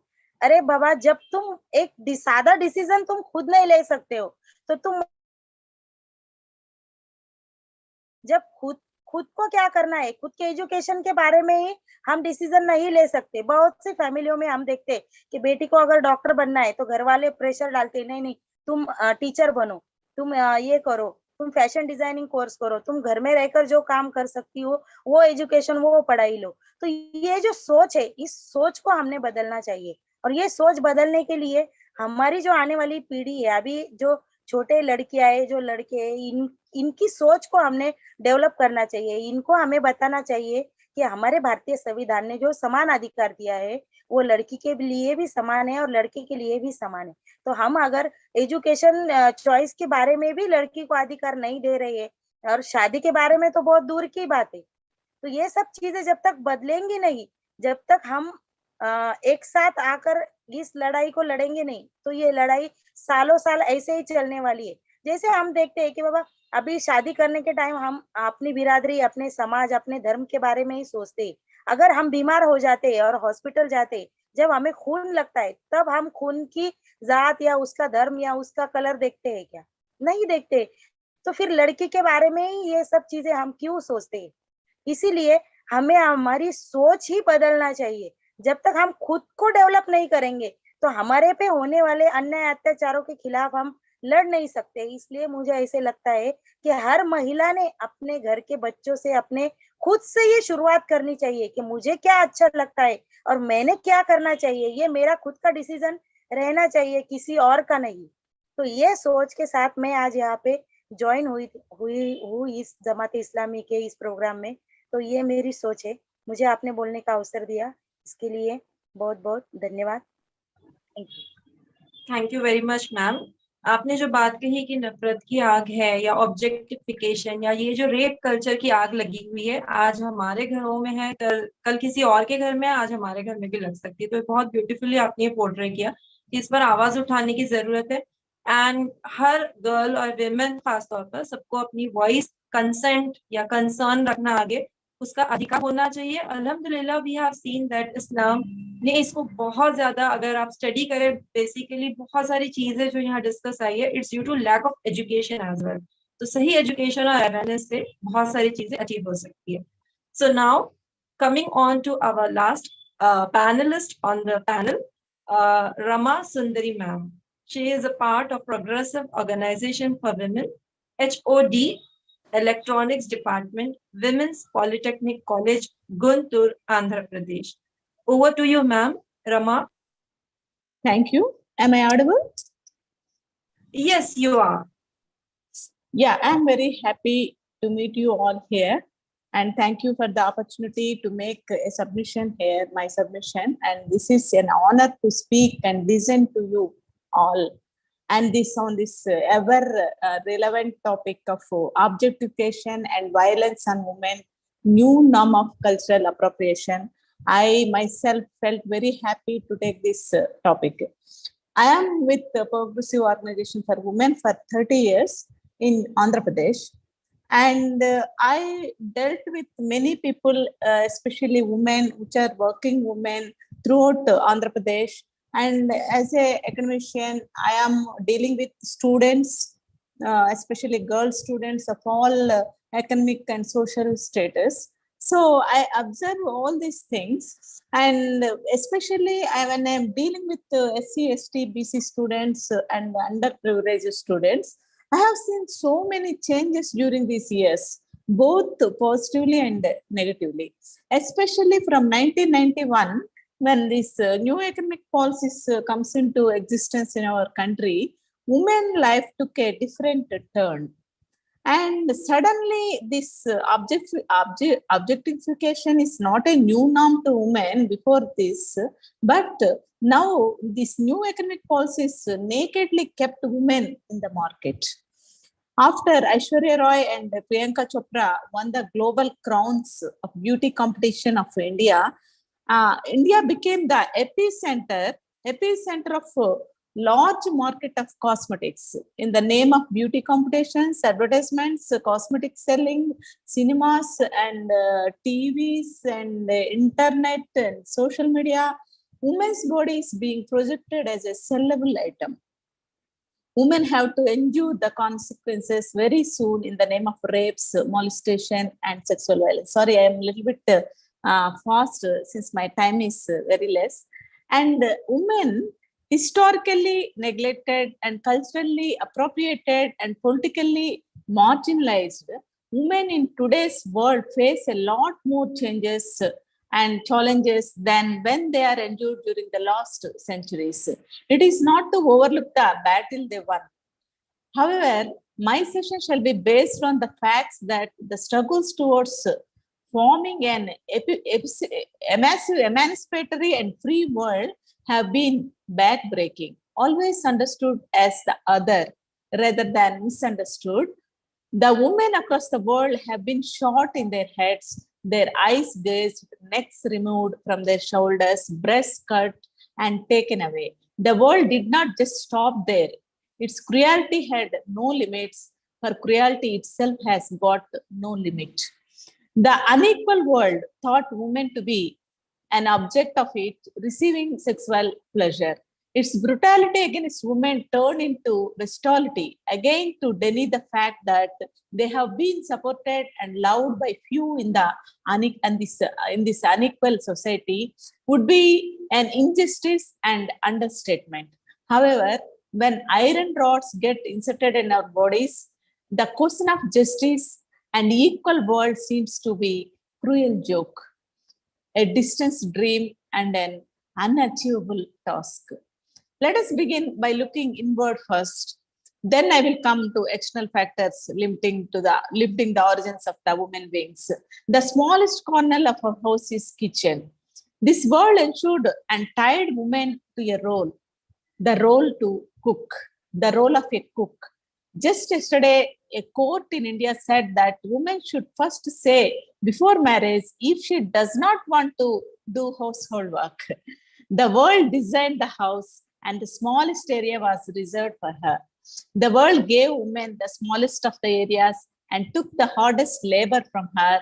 It was made sure that she spent her day in the kitchen and her night in the bedroom in her night role of pleasure-giving object, all unpaid labor. A Hindi poet once said, "Jab mahila shram ka hisab likha jayega," my Hindi is little bit poor. "Jab mahila shram ka hisab likha jayega, मानव इतिहास के सबसे बड़ी चोरी पकड़ी जाएंगे." If the work of women is not accounted for, the biggest theft of mankind will be exposed. A less pure woman is considered as a less pure being, is paid less or nothing at all. A gap starts from pre-birth, from menstruation. In families, menstruating women and girls are still kept in isolation. This is derived from the idea of purification. Not just to pre-birth, this idea of impurity extends to those who have just given birth as well. A report reads, instead of 4 to 6 days of menstruating girls, new mothers are kept apart from the rest of the household for 11 days. Sometimes this may even be 15 days. That is, until the naming ceremony of the child is done. The blood of the woman has been called impure. Calling women impure takes the world no delay. The women here face names such as witches. They are murdered for the allegedly practicing of witchcraft. In numerous countries around the world, witchcraft-related beliefs and practices have resulted in serious violations of human rights, including beating, banishment, cutting of body parts, and amputation of limbs, torture, and murder. NCRB data, 2020 NCRB data, 88 murders were attributed to witch hunting and 11,171 murders for dowry-related cases. Then the world expects that women would fast for the long life for their husbands. They do.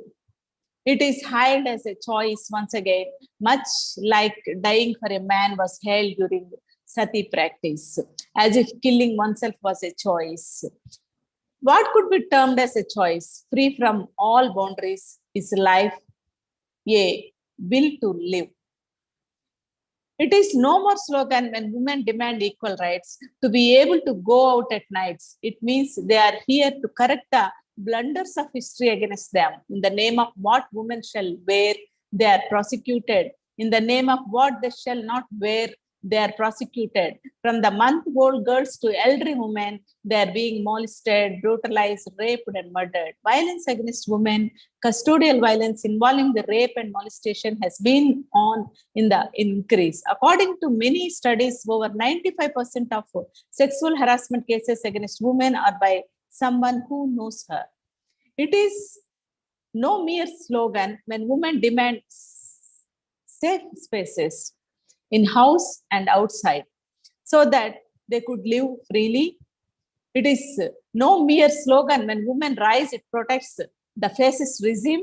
Let those protests be in any country, particularly when Muslim women in India rose for the rights to live in the country and despised the Citizenship Act 2019. It was their courage that led their paths. Though the protest ended abruptly during the pandemic, it gave women all over the world a hope, and a hope, they say, never dies. They protested against the regime, which is outrightly anti-minority rights. So women in Iran could rise against the regime when it said it stood for Muslims across the world and pledged to protect their being and their rights. It is no more slogan when women in Karnataka said they wanted to wear what they desired and enter their college. And it is no more slogan when women in Iran said that they did not want to wear what they did not desire. It is not to say that certain hypocrites supported Iranian women and stood averse to women students in Karnataka.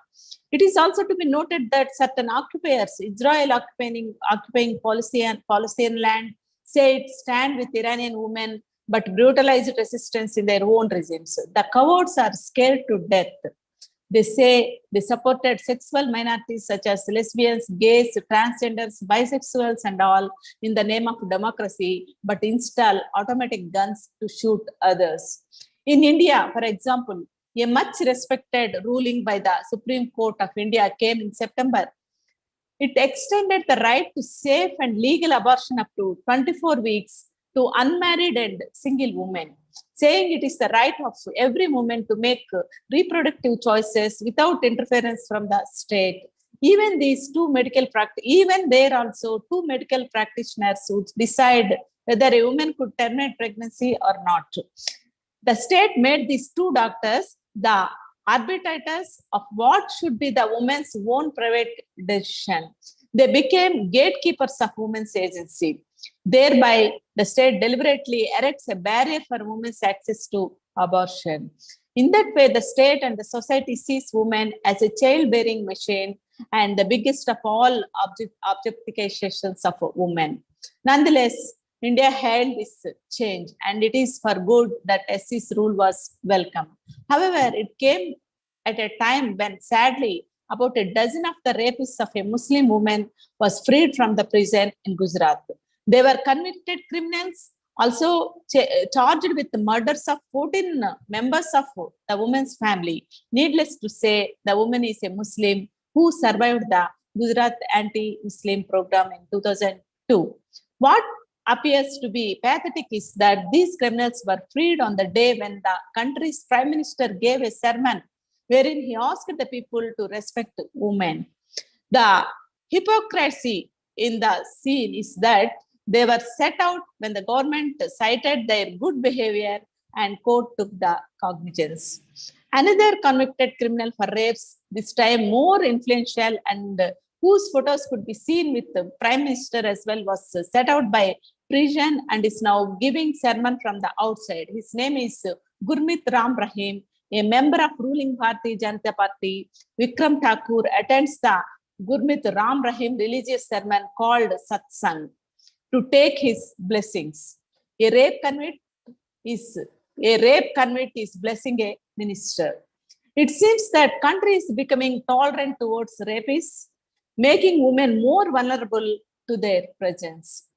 In Hathras, for example, a Dalit woman was raped and the state burned her body in the darkness of the night. The Muslim journalist went to report from Hathras, was imprisoned and is still locked. When the rape accused is shown in the tenure of a powerful person such as I.Z. Kalguri, under whose orders one of the Adivasi activists, Soni Sori, was sexually targeted, he is sent on a long leave and despite the accusation. He is called at the prominent media student institutions to teach the journalism to the young students. A different kind of violence that the iron rods this time imprints on the woman's mind. A new phenomena is being developed and this regime is learning very well from Israel that on paper say that India is a democratic country and protects the oppressed genders, but the paper could hardly be reality at all. Recently, 5 men accused of rape in Uttar Pradesh got bail on the condition that they will marry their victims. On the other hand, also, faced prisons or the civil rights activists and influential women such as Teesta Satalwad and Professor Shoma Sen. While women who exceptional in their fields, such as Pulitzer winning journalist Sanna Irshad Mattu, are not allowed to fly to receive their awards, women from minorities are always a target of the state. Nowadays, the attacks adopted new norms such as in the case of silly deals and bully boy. The Muslim women active on presenting their opinions on the social media platforms were specifically targeted, threatened, harassed, and abused online. In every world, the discrimination against women is present, be it in practice or hidden. Where do women go? The answer is the resistance. The resistance and courage by women in Palestine, Kurdistan, Kashmir, and Northeast show remarkable changes. Resistance is worldwide. In Australia, women are standing up for climate change. In Sudanese movement, the Sudanese movement against government was led by women. In fact, farmers' protest in India and the anti-CAA protest starting from Shaheen Bagh and spreading elsewhere saw huge participation of women in them. Resistance is not fun. It is a necessity against violence women face and their objectification. And it is to end the history of oppression. Thank you very much for giving me this opportunity. Thanks you once again. Thank you very much, ma'am. Now, since we are going short on our time, I would like to request our next panelist who has joined us, Dr. Uma Singh Gaur, who is the assistant professor, and she has got a master's in arts, Hindi. She has a bachelor's in education, PhD, Badau, UP West. Dr. Uma Singh Gaur, over to you, ma'am.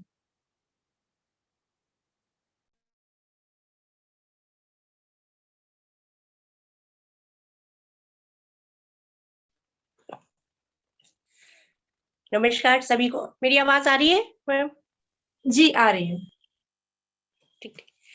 आज का जो विषय है महिलाओं पे उद्देश्य और हिंसा, सांस्कृतिक विनियोग के नए मापदंड, ये बहुत ही अच्छा विषय है और मेरा सौभाग्य है कि मुझे आज कार्यक्रम में बोलने का या अपने विचार आप लोगों तक पहुंचाने का मौका मिला। देखिए, महिलाओं के विरुद्ध ये हिंसा क्यों होती है? आमतौर पर महिलाओं के ऊपर जब हिंसा होती है तो महिलाएं बदनामी के डर से चुपचाप उसको सहन कर लेती हैं, और वो चाहे हिंसा किसी भी रूप में हो।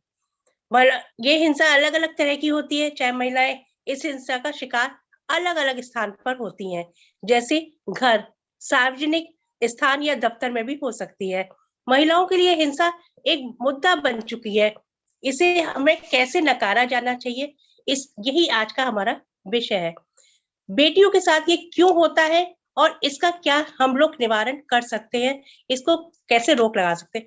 सबसे पहले तो जरूरी है शिक्षा।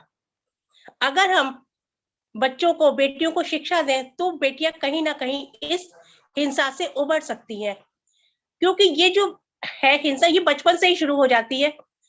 आमतौर पर जब बेटी छोटी होती है, भाई ने मार दिया होता है, तो उसको कह दिया जाता है कि कोई बात नहीं, तुम्हारे भाई है। हमें, जब हम छोटे होते हैं तो महिलाओं को 2 शब्द उनके जहन में भर दिए जाते हैं, एक सहन और एक चुप रहना। अगर ये 2 शब्द हम अपनी बेटियों को ना सिखाएं तो शायद वो समाज का सामना कर पाए।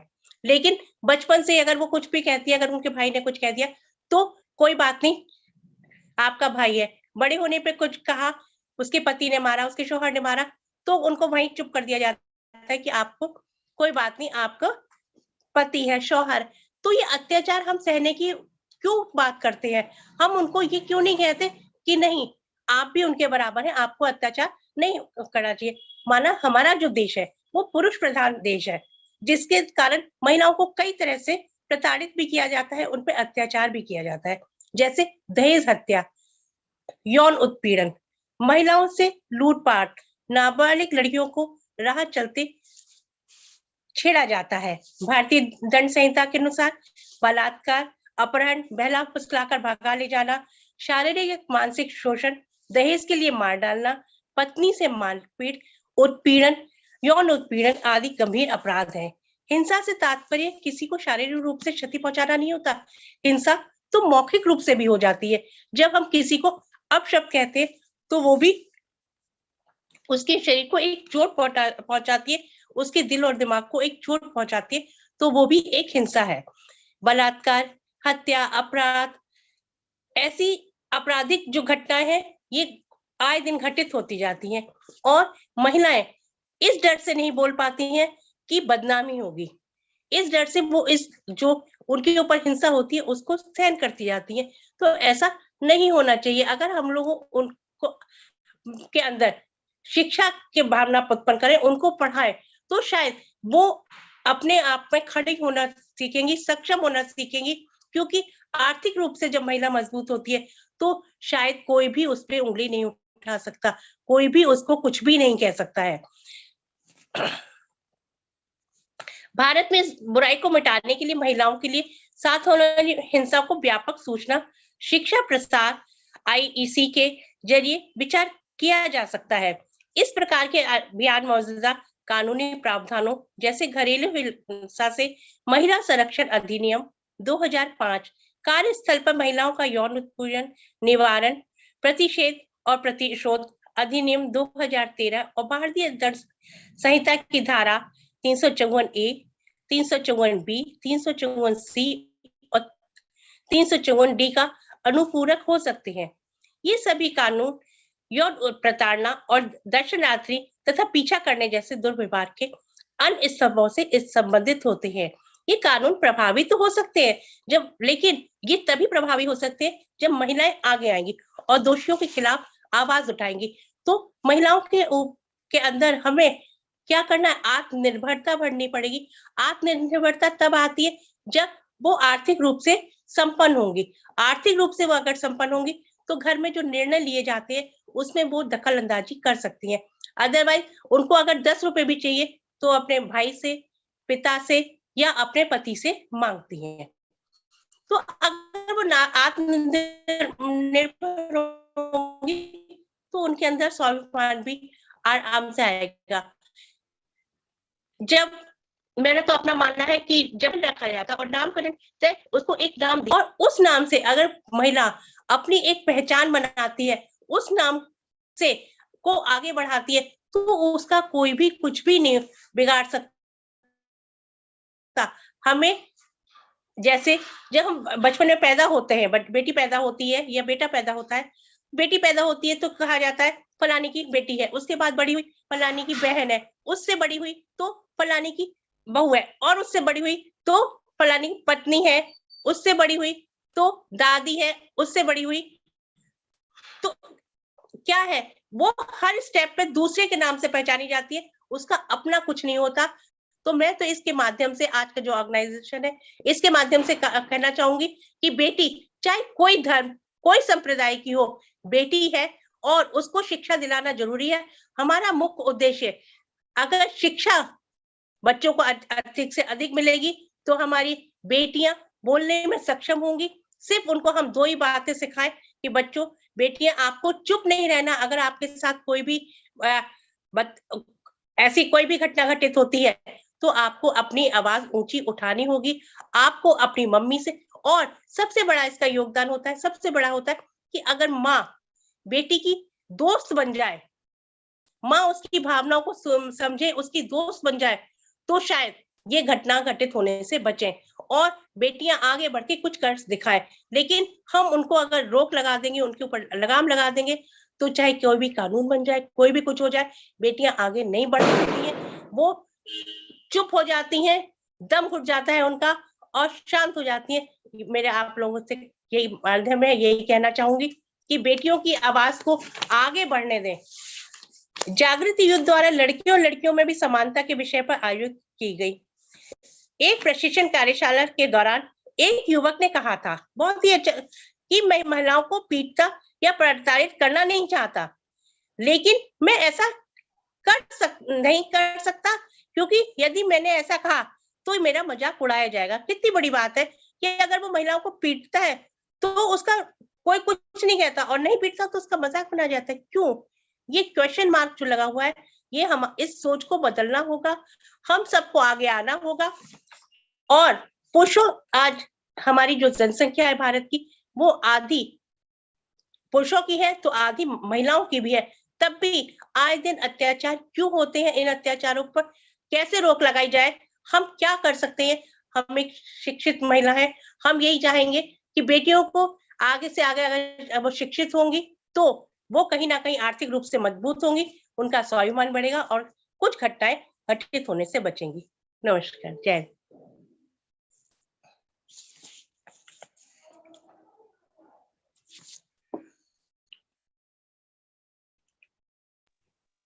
Thank you very much, ma'am. We are honored to have you, all the dignitaries over here, who has laid out beautiful points for the panel. So now for the concluding address, I would like to request Shaista Rafat ma'am to please present the concluding address for today's session. Shaista Rafat ma'am is a member of Central Advisory Committee, JIH Women's Wing.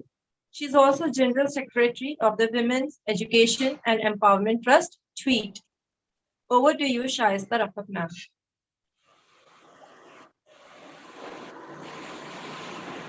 अस्सलाम वालेकुम, आदाब। आवाज आ रही है मेरी? हाँ ma'am, आ रही है जी आ रही है। ऑनरेबल को-स्पीकर्स,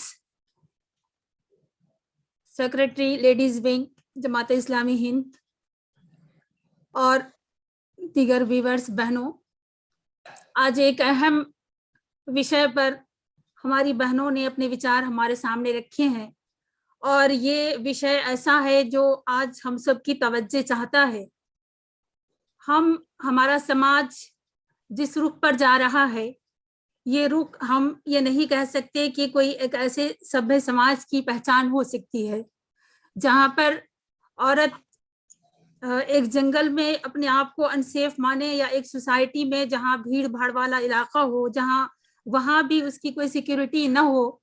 तो ये समाज हमको किस तरफ ले जा रहा है, ये हम सब के लिए बहुत ही चिंता का विषय है। जैसे कि हमने देखा कि objectification of women, objectification and violence, ये दो ऐसी चीजें हैं जो आज हमारी कहीं ना कहीं बहुत सारे इश्यूज को पैदा कर रही हैं।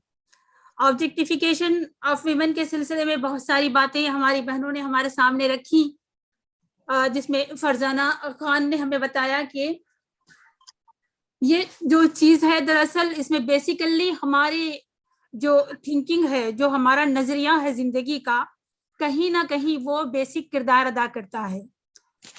ये नजरिए की बुनियाद के औरत और मर्द दोनों बराबर नहीं है, बराबर नहीं मानकर चलते हैं, या फिर औरत को अपने ख्वाहिशात का को जो है वो उसके अंडर में, जिसको हम पेट्रियार्कल सोसाइटी कह सकते हैं, कि जहां पर औरत को अपनी ख्वाहिशात को सरेंडर करके, अपनी विशेष को सबमिट करके वो किसी और की मर्जी पर जीने पर मजबूर कर दिया जाए, या उसको औरत ही ना समझा, मतलब इंसान ही ना समझा जाए। औरत है तो वो कोई दूसरी मखलूक है, कोई दूसरी चीज है, या वो एक शय है, उसको शय की तरह उसका इस्तेमाल किया जाए, उसकी पूरी तरह से उसकी नफी कर दी जाए।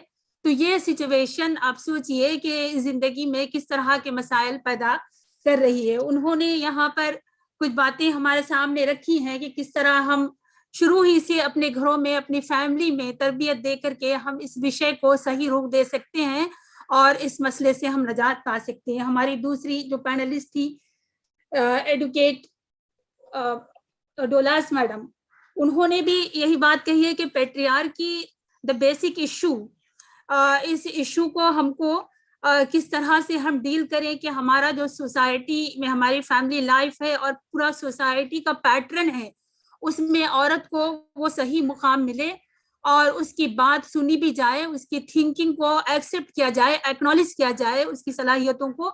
ये नहीं कि औरत है तो वो ऑब्जेक्ट है, वो सिर्फ फीलिंग रखती है। जैसे ऑब्जेक्टिफिकेशन की जो डेफिनेशंस हमारे बहुत सारे मुफक्किरीन ने जो लिखी है, उसमें यही बात सामने आती है कि औरत को एज ए ऑब्जेक्ट समझा जाए, उसकी पूरी तरह से डिनायल किया जाए कि वो कोई ऐसा पावर रखती है, उसका कोई मतलब ऑटोनॉमी होती है, वो फैसला कर सकती है, वो डिसीजन ले सकती है, वो सोच सकती है, वो प्लानिंग कर सकती है।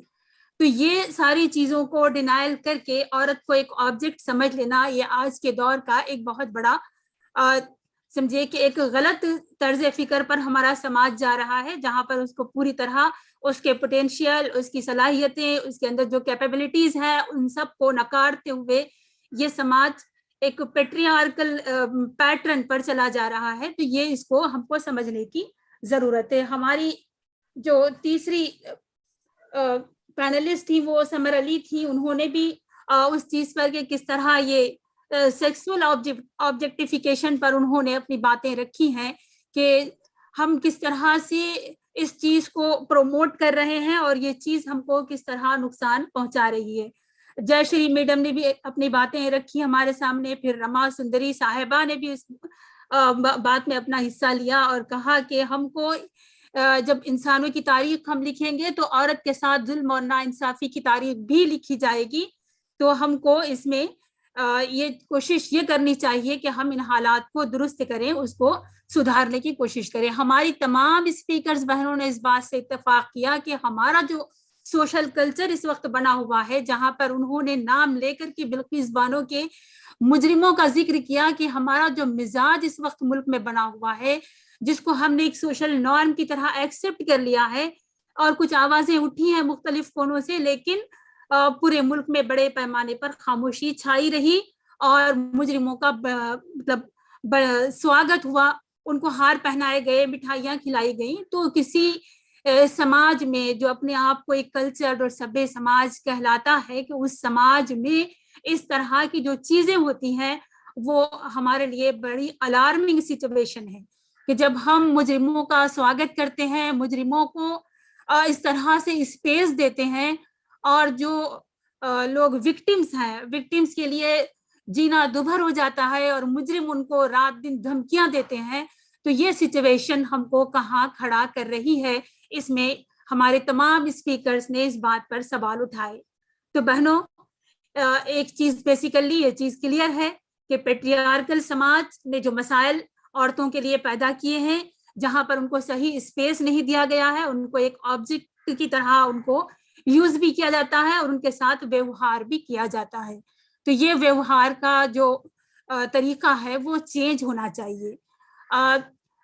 इस्लाम ने इसके सिलसिले में बड़ी अच्छी हिदायतें दी हैं और कहा कि ये मर्द और औरत दोनों एक ही जिन्स से, एक ही उससे बनाए गए हैं, दोनों का कोई अलग अलग वो नहीं है कि वो किसी और चीज से बनाए हैं या किसी और, पूरे इंसान एक माँ बाप की औलाद हैं।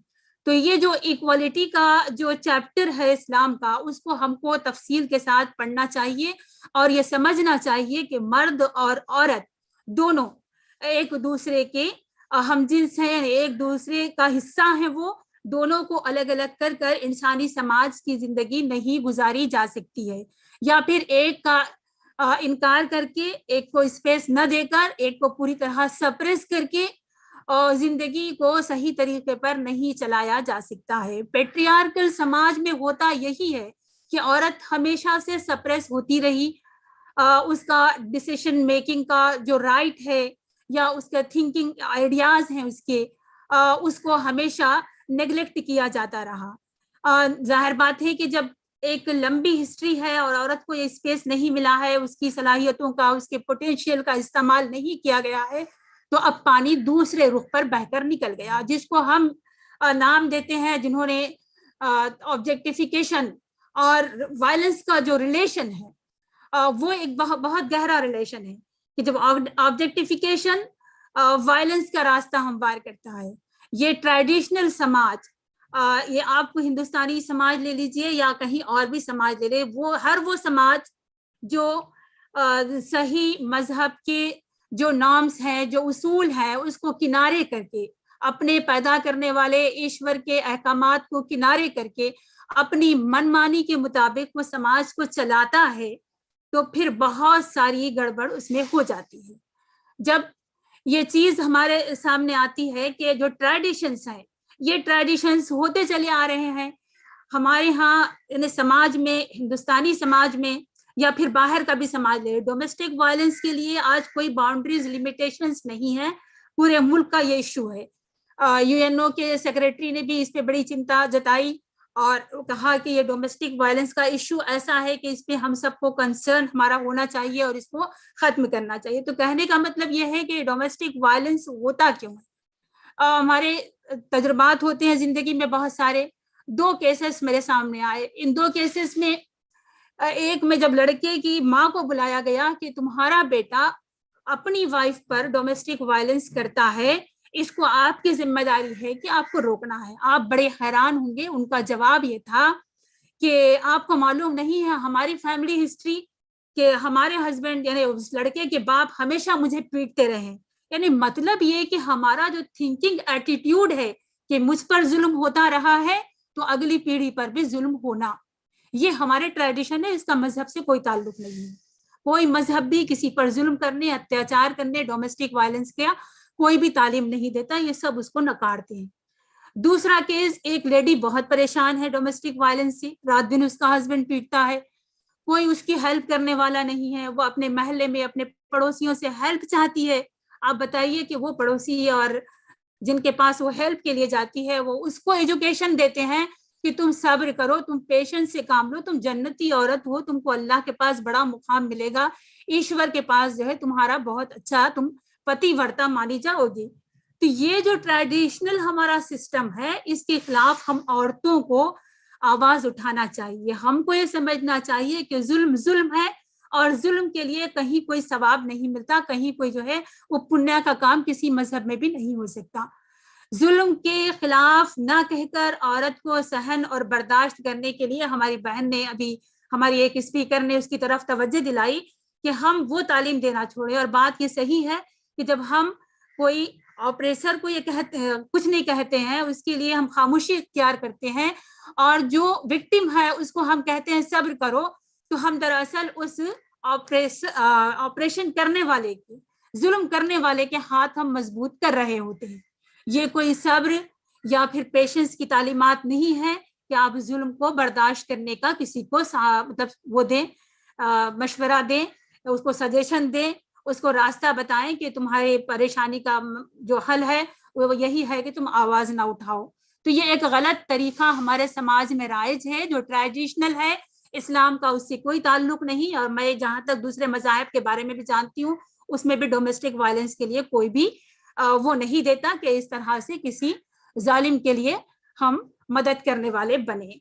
आपको ये भी हमको जहन में रखना चाहिए कि ये वो चीजें हैं जो ट्रेडिशनल लेवल पे, जब औरत इन मसाइल में पिसी तो हुआ क्या, उसके बाद वो उसने अपने आप को उन रास्तों की तरफ डाल लिया जिसको हम सेक्सुअल ऑब्जेक्टिफिकेशन कहते हैं, जहां पर वो बाहर निकली तो बाहर का माहौल चूंकि वही पेट्रियार्कल समाज से मुतासिर है, वहां पर भी हमको गलियों में बाहर जगह जगह ये मनाजिर नजर आते हैं जहां पर औरत पर आवाजें कसना, तंज करना, तीर चलाना या उस पर जो है मुख्तलिफ तरह के कमेंट पास करना। अभी हम देखते हैं कि इस दौरान में जबकि हम अभी ये इस विषय पर बात कर रहे हैं, अभी हमारे एक स्पेशल कोर्ट का फैसला इंडिया में आया है जिसमें एक विक्टिम, जिसने 2015 में बॉम्बे की विक्टिम है, स्पेशल कोर्ट ने ये फैसला दिया है, 3 या 4 डेज बिफोर की ये न्यूज है, जिसमें जज ने ये फैसला दिया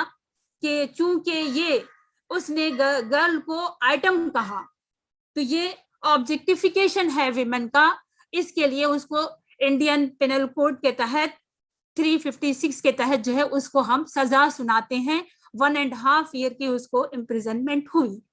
तो ये एक अच्छी अलामत है, कानून को इस तरह अपना काम करना चाहिए। लेकिन दूसरी तरफ जो मसला है हमारे पास सेक्सुअल जो ऑब्जेक्टिफिकेशन का, सेल्फ ऑब्जेक्टिफिकेशन उससे भी बड़ा मसला है।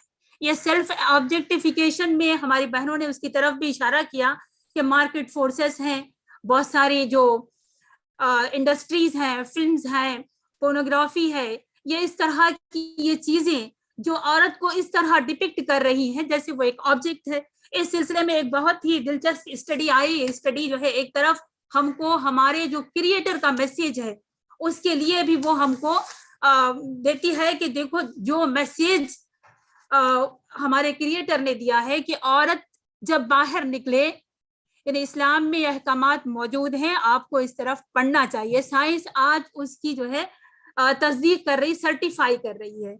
तो ये जो एक जनरल है अमेरिका का, उसमें जो है ये सर्वे छपा है, उसमें ये बात आई कि जिस तरह से मर्दों की एक केस हिस्ट्री में कुछ फोटोज उनको दिखाए गए, वो टेस्ट किया गया कि इनके जो आइडियाज है, इनका जो आइडियाज का फ्लो है या फिर उनका जो जिस तरह से एक्सपीरियंस है, ये किस तरह से काम करता है, किस तरह से ये मुतासिर होता है। तो अनकवर्ड लेडीज को भी दिखाया गया, अनक्लोथेड लेडीज को भी दिखाया गया और क्लोथेड लेडीज की पिक्चर्स भी दिखाई। जो उसके रिजल्ट्स आए वो बड़े हैरान कुन थे, हैरान कुन इन मानों में कि उनके काम करने की जो क्षमता है वो मुतासिर हो गई मर्दों की और वो वायलेंस की तरफ चले गए। ये आप सारी चीजें आज अवेलेबल है, उसको आप देख सकते हैं। तो हमारे क्रिएटर ने भी जो चीजें हमको, हम इंसानों को जो हिदायत दी है, जो रहनुमाई दी है, जो गाइडलाइंस दी है जिंदगी की, वो इस बात की तरफ हमको तवज्जो दिलाती हैं कि हमको उसकी तरफ पलटना चाहिए। हमारी बहनों ने बहुत अच्छे सारे एस्पेक्ट्स को कवर किया और बहुत सारी चीजें हमारे सामने आई हैं, लेकिन इसके अलावा और भी बहुत सारी चीजें हैं जिस पर हम और भी इस पर गौर व फिक्र कर सकते हैं। लेकिन हमको ये कोशिश करनी चाहिए कि इसका हल क्या हो। हल यही है कि हमारे क्रिएटर के मैसेज की तरफ हम पलटें, क्योंकि वही हमारी जरूरत को समझ सकता है। फॉर एग्जाम्पल, हम ये देखते हैं कि इस पूरी दुनिया में, इस सृष्टि में, सृष्टिकर्ता ने जिस तरह से सूरज और चांद और तारों और दरिया और पहाड़ को, हर एक चीज को अपनी अपनी जगह पर जमा दिया। फिर हम थोड़ा आगे बढ़े तो नेचुरल फोर्सेस हैं जो हमको नजर नहीं आती हैं, लेकिन पूरी दुनिया का एक बैलेंस उसने बांधा हुआ है और इसमें कोई डिस्टर्बेंस नहीं होता। क्यों? कि उसको वो चला रहा है। लेकिन इंसानों के मामले में उसने हमको फ्रीडम ऑफ चॉइस दिया, हमको आजादी दी और अपना मैसेज भी दे दिया। अपने मैसेंजर्स के जरिए से उसने life of way of life भी बता दिया कि जिंदगी का निजाम कैसा हो। इस्लाम जो है वे ऑफ लाइफ है, जिंदगी गुजारने का तरीका है। तो उसने बता दिया कि मेरे अहकामात, मेरी गाइडलाइंस के अकॉर्डिंग तुम चलोगे तो इसमें डिस्टर्बेंस नहीं होगा, हर एक को उसका बराबर हक मिलेगा, कोई पेट्रियार्कल की सिस्टम जो है किसी को नुकसान नहीं पहुंचाएगा, कोई ट्रेडिशनल चीजें किसी को नुकसान नहीं पहुंचाएंगी। ये क्लियर कट मैसेज अपने परवरदिगार का सारे इंसानों के लिए है। हमारे पालनहार का ये मैसेज सबके सामने कुरान मजीद की सूरत में मौजूद है, हमको उसकी तरफ पलटना चाहिए। दूसरी अहम बात ये कि हमको इस समाज के लोगों को अकाउंटेबल बनाना चाहिए। Accountability before Lord, accountability before society accountability before law, ये वो सब चीजें हैं जो एक इंसान को रिस्पॉन्सिबल शहरी भी बनाता है और एक अच्छा इंसान भी बनाता है। अकाउंटेबिलिटी नहीं होगी तो किसी की माँ और किसी की बहन किसी को नजर नहीं आएगी, बल्कि वो सबको एक ऑब्जेक्ट समझते रहेंगे। और इस मेंटालिटी को प्रोड्यूस करने के पीछे हमको अपने, यानी हम विमेंस को भी अपना जायजा लेना चाहिए। हमारी एक बहन ने बड़ी अच्छी बात कही कि हमको इसमें पहल करनी चाहिए कि इस मेंटालिटी को हम चेंज करें। औरत ने क्यों अपने आप को ऑब्जेक्टिफाइंग में ढलने के लिए छोड़ दिया? जब दुनिया ने उसको ऑब्जेक्ट समझा तो हमने क्यों अपने आप को ऑब्जेक्ट बनाकर लोगों के सामने डिपिक्ट करना शुरू कर दिया? हमारे फंक्शंस, हमारा रहन सहन, हमारा वर्क प्लेस पे जाना, हमारा लिबास, ये सारी चीजें बताती है कि हम अपने आप को ऑब्जेक्ट बनाने के चक्कर में हमने अपना अहम मुकाम खो दिया है। तो ये बड़ी रिस्पॉन्सिबिलिटी औरतों की है कि इस सिलसिले में हमारी अपनी जो जिम्मेदारी बनती है कि हम सोसाइटी को भी अवेयर करें, हमारे गोद में पलने वाले बच्चों को भी औरतों को ऑनर सिखाएं, उनको बताएं। फिर बेसिकली जो इस्लाम का जो मैसेज है कि मर्द और औरत में कोई फर्क नहीं, एक दूसरे पर डोमिनेशन पावर कोई नहीं रखता, दोनों अपने लॉर्ड के सामने, अपने ईश्वर के सामने अकाउंटेबल हैं, ये एहसास को भी हमको परवान चढ़ाने की जरूरत है। फिर एक बात मैं आपको ये भी कह दूं कि कुरान मजीद में, कुरान सब जानते हैं, हमारी वो बहनें भी जानती है जो यहाँ पर शामिल हैं, सभी लोग जानते हैं कि कुरान मजीद इस्लाम का एक अहम पैगाम, एक किताब, एक बुक की शक्ल में मौजूद है। इसमें एक सूरा नूर है, उसमें जो है इन सारे इश्यूज पर बहुत तफसील के साथ कानून भी दिया गया, उस पर गुफ्तगू भी की गई कि एक समाज को किस तरह से औरत के मामले में या फिर बुराइयों को खत्म करने के मामले में, ये वो सारे इश्यूज जिसको हमने आज डिस्कस किया है, उसको सेटल करने में, औरत के ऑनर और डिग्निटी को सोसाइटी में बहाल रखने के लिए उसमें बहुत सारे तरीके बताए गए हैं। उसमें मैं सिर्फ एक बात कहूंगी कि हमारे पास अडल्ट्री, रेप और दिस और दैट, ये सारी चीजें आज मुल्क में एक तूफान बरपा है। ये मुल्क ही नहीं, पूरे इंटरनेशनल लेवल का मसला है। तो इसमें एक चीज है कि जहां पर अडल्ट्री के लिए सब जानते हैं, क्योंकि हमारे पास जब रेप के केसेस आते हैं तो हमारे मुल्क की फिजा में ये बात गर्दिश करती है, यहाँ के लोग कहने लगते हैं कि इस्लाम के कानून को नाफिज करो और विक्टिम जो मतलब मुजरिम है उनको जो है इस्लाम के अकॉर्डिंग सजा दो। एक बात सब जानते हैं, सबको मालूम है कि बड़ी बहुत सख्त सजा है। लेकिन एक बात मैं दूसरी कहना चाह रही हूँ, वो ये कि अगर कोई, यानी इस्लाम इतना सेंसिटिव है इस मामले में कि वो इतनी नोटिस लेता है औरत की डिग्निटी और ऑनर के मामले में, औरत को ऑब्जेक्ट न बनने देना बल्कि उसको सही रोल अदा करने के मामले में, तो कहा गया कि अगर तुम में से कोई किसी औरत पर गलत इल्जाम लगाए अडल्ट्री का और फिर वो 4 गवाह ना लाए, यानी टेस्टिमनी ना लाए, उसको मतलब वो ना साबित करे, तो क्या करो, उसको 80 कोड़े लगाओ। लेकिन उसके आगे एक और बात कही गई, उसको लोग फिर भी भूल जाते हैं। वहां कहा गया कि उसकी टेस्टिमनी को, यानी उसकी गवाही को फिर तुम कभी कबूल ना करो, यानी सोसाइटी उसको रिजेक्ट कर दे, उसका एतबार न करे, उसके लिए कोई प्लेस एक सही समाज में नहीं हो सकती। तो कुरान की बहुत सारी चीजें हैं जो हमको एम्पावर भी कर सकती हैं, हमको सही रास्ता भी दिखाती हैं और हमको इनलाइटिंग भी कर सकती है। हम जब उसकी तरफ पलटेंगे तो हमको पलटते हुए एक ही बात याद रखनी चाहिए कि ये this is the message of Lord, हमारे परवरदिगार का मैसेज है, इंसानों का मैसेज नहीं, मुसलमानों का मैसेज नहीं है, ये पर हमारे पालनहार का मैसेज है जो हमारा वेल विशर है, हमारी भलाई चाहता है। तो हमको इस बात की पूरी कोशिश करनी चाहिए कि इन मसाइल के हल के सिलसिले में, हालात को दुरुस्त करने के सिलसिले में हम अपने लॉर्ड की तरफ पलटें, उसके मैसेज की तरफ पलटें। और दूसरी अहम तरीन बात कि अपनी बेटियों को डिपिक्टिंग ऑब्जेक्ट बनने से बचाने के लिए भरपूर कोशिश करनी होगी। और फिर उसके साथ साथ हमको इस बात को भी याद रखना चाहिए कि हम इंसान हैं, इंसानों का समाज है, इसमें पीस एंड प्रॉस्पेरिटी उसी वक्त आ सकती है जबकि हमको अमन और सुकून मिले, यहाँ पर क्राइम का रेट घट जाए, क्राइम्स ना हो, औरत सेफ एंड सिक्योर हो, उसके लिए सोशल रिस्पॉन्सिबिलिटीज अदा करना घर से बाहर की जिम्मेदारियां अदा करना और घर में जिम्मेदारियां अदा करना, दोनों चीजें उसके लिए एक सहल तरीन काम बन जाए तो हम एक अच्छे समाज की हम आशा कर सकते हैं। इस मौके पर मैं अल्लाह से दुआ करती हूँ कि अल्लाह ताला हम तमाम को उतनी सही समझ अता फरमा कि इंसानों के इस समाज को हम एक अच्छा समाज बनाने वाले बने, जुल्म के खिलाफ, ऑपरेशन के खिलाफ आवाज उठाने वाले बने।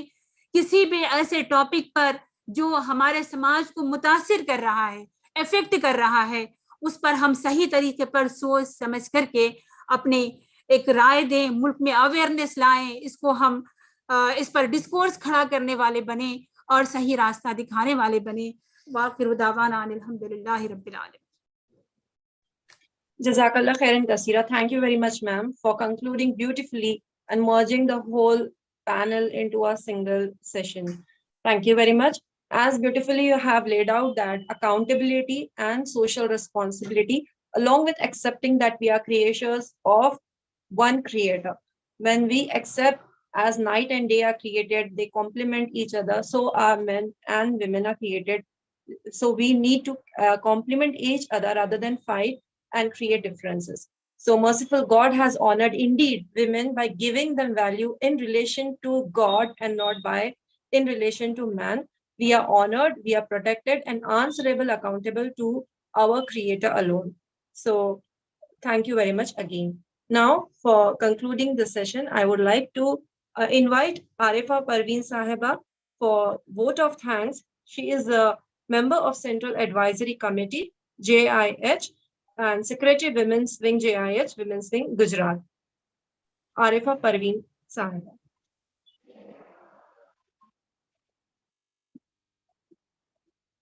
अस्सलाम वालेकुम। वालेकुम सलाम। बिस्मिल्लाहिर्रहमानिर्रहीम। जज़ाकल्लाहु खैरन कसीरा सिस्टर सलाम। अल्हम्दुलिल्लाह, अल्लाह ईश्वर का बेइंतहा शुक्र है कि उसकी मदद और उसकी कृपा से हमारा आज का ये वेबिनार बहुत ही खूबसूरत अंदाज में अपने समापन को पहुंचा। मैं इस अवसर पर अपनी और पूरी जमात इस्लामी महिला विभाग की जानिब से तमाम ही आदरणीय वक्तागण का, जिन्होंने इस वेबिनार में न सिर्फ ये कि अपना कीमती समय दिया, बल्कि बहुत ही खूबसूरत और बहुमूल्य विचार यहाँ पर हमारे साथ विमर्श किए, तो मैं बहुत ही दिल की गहराइयों से उन तमाम का आभार व्यक्त करती हूँ।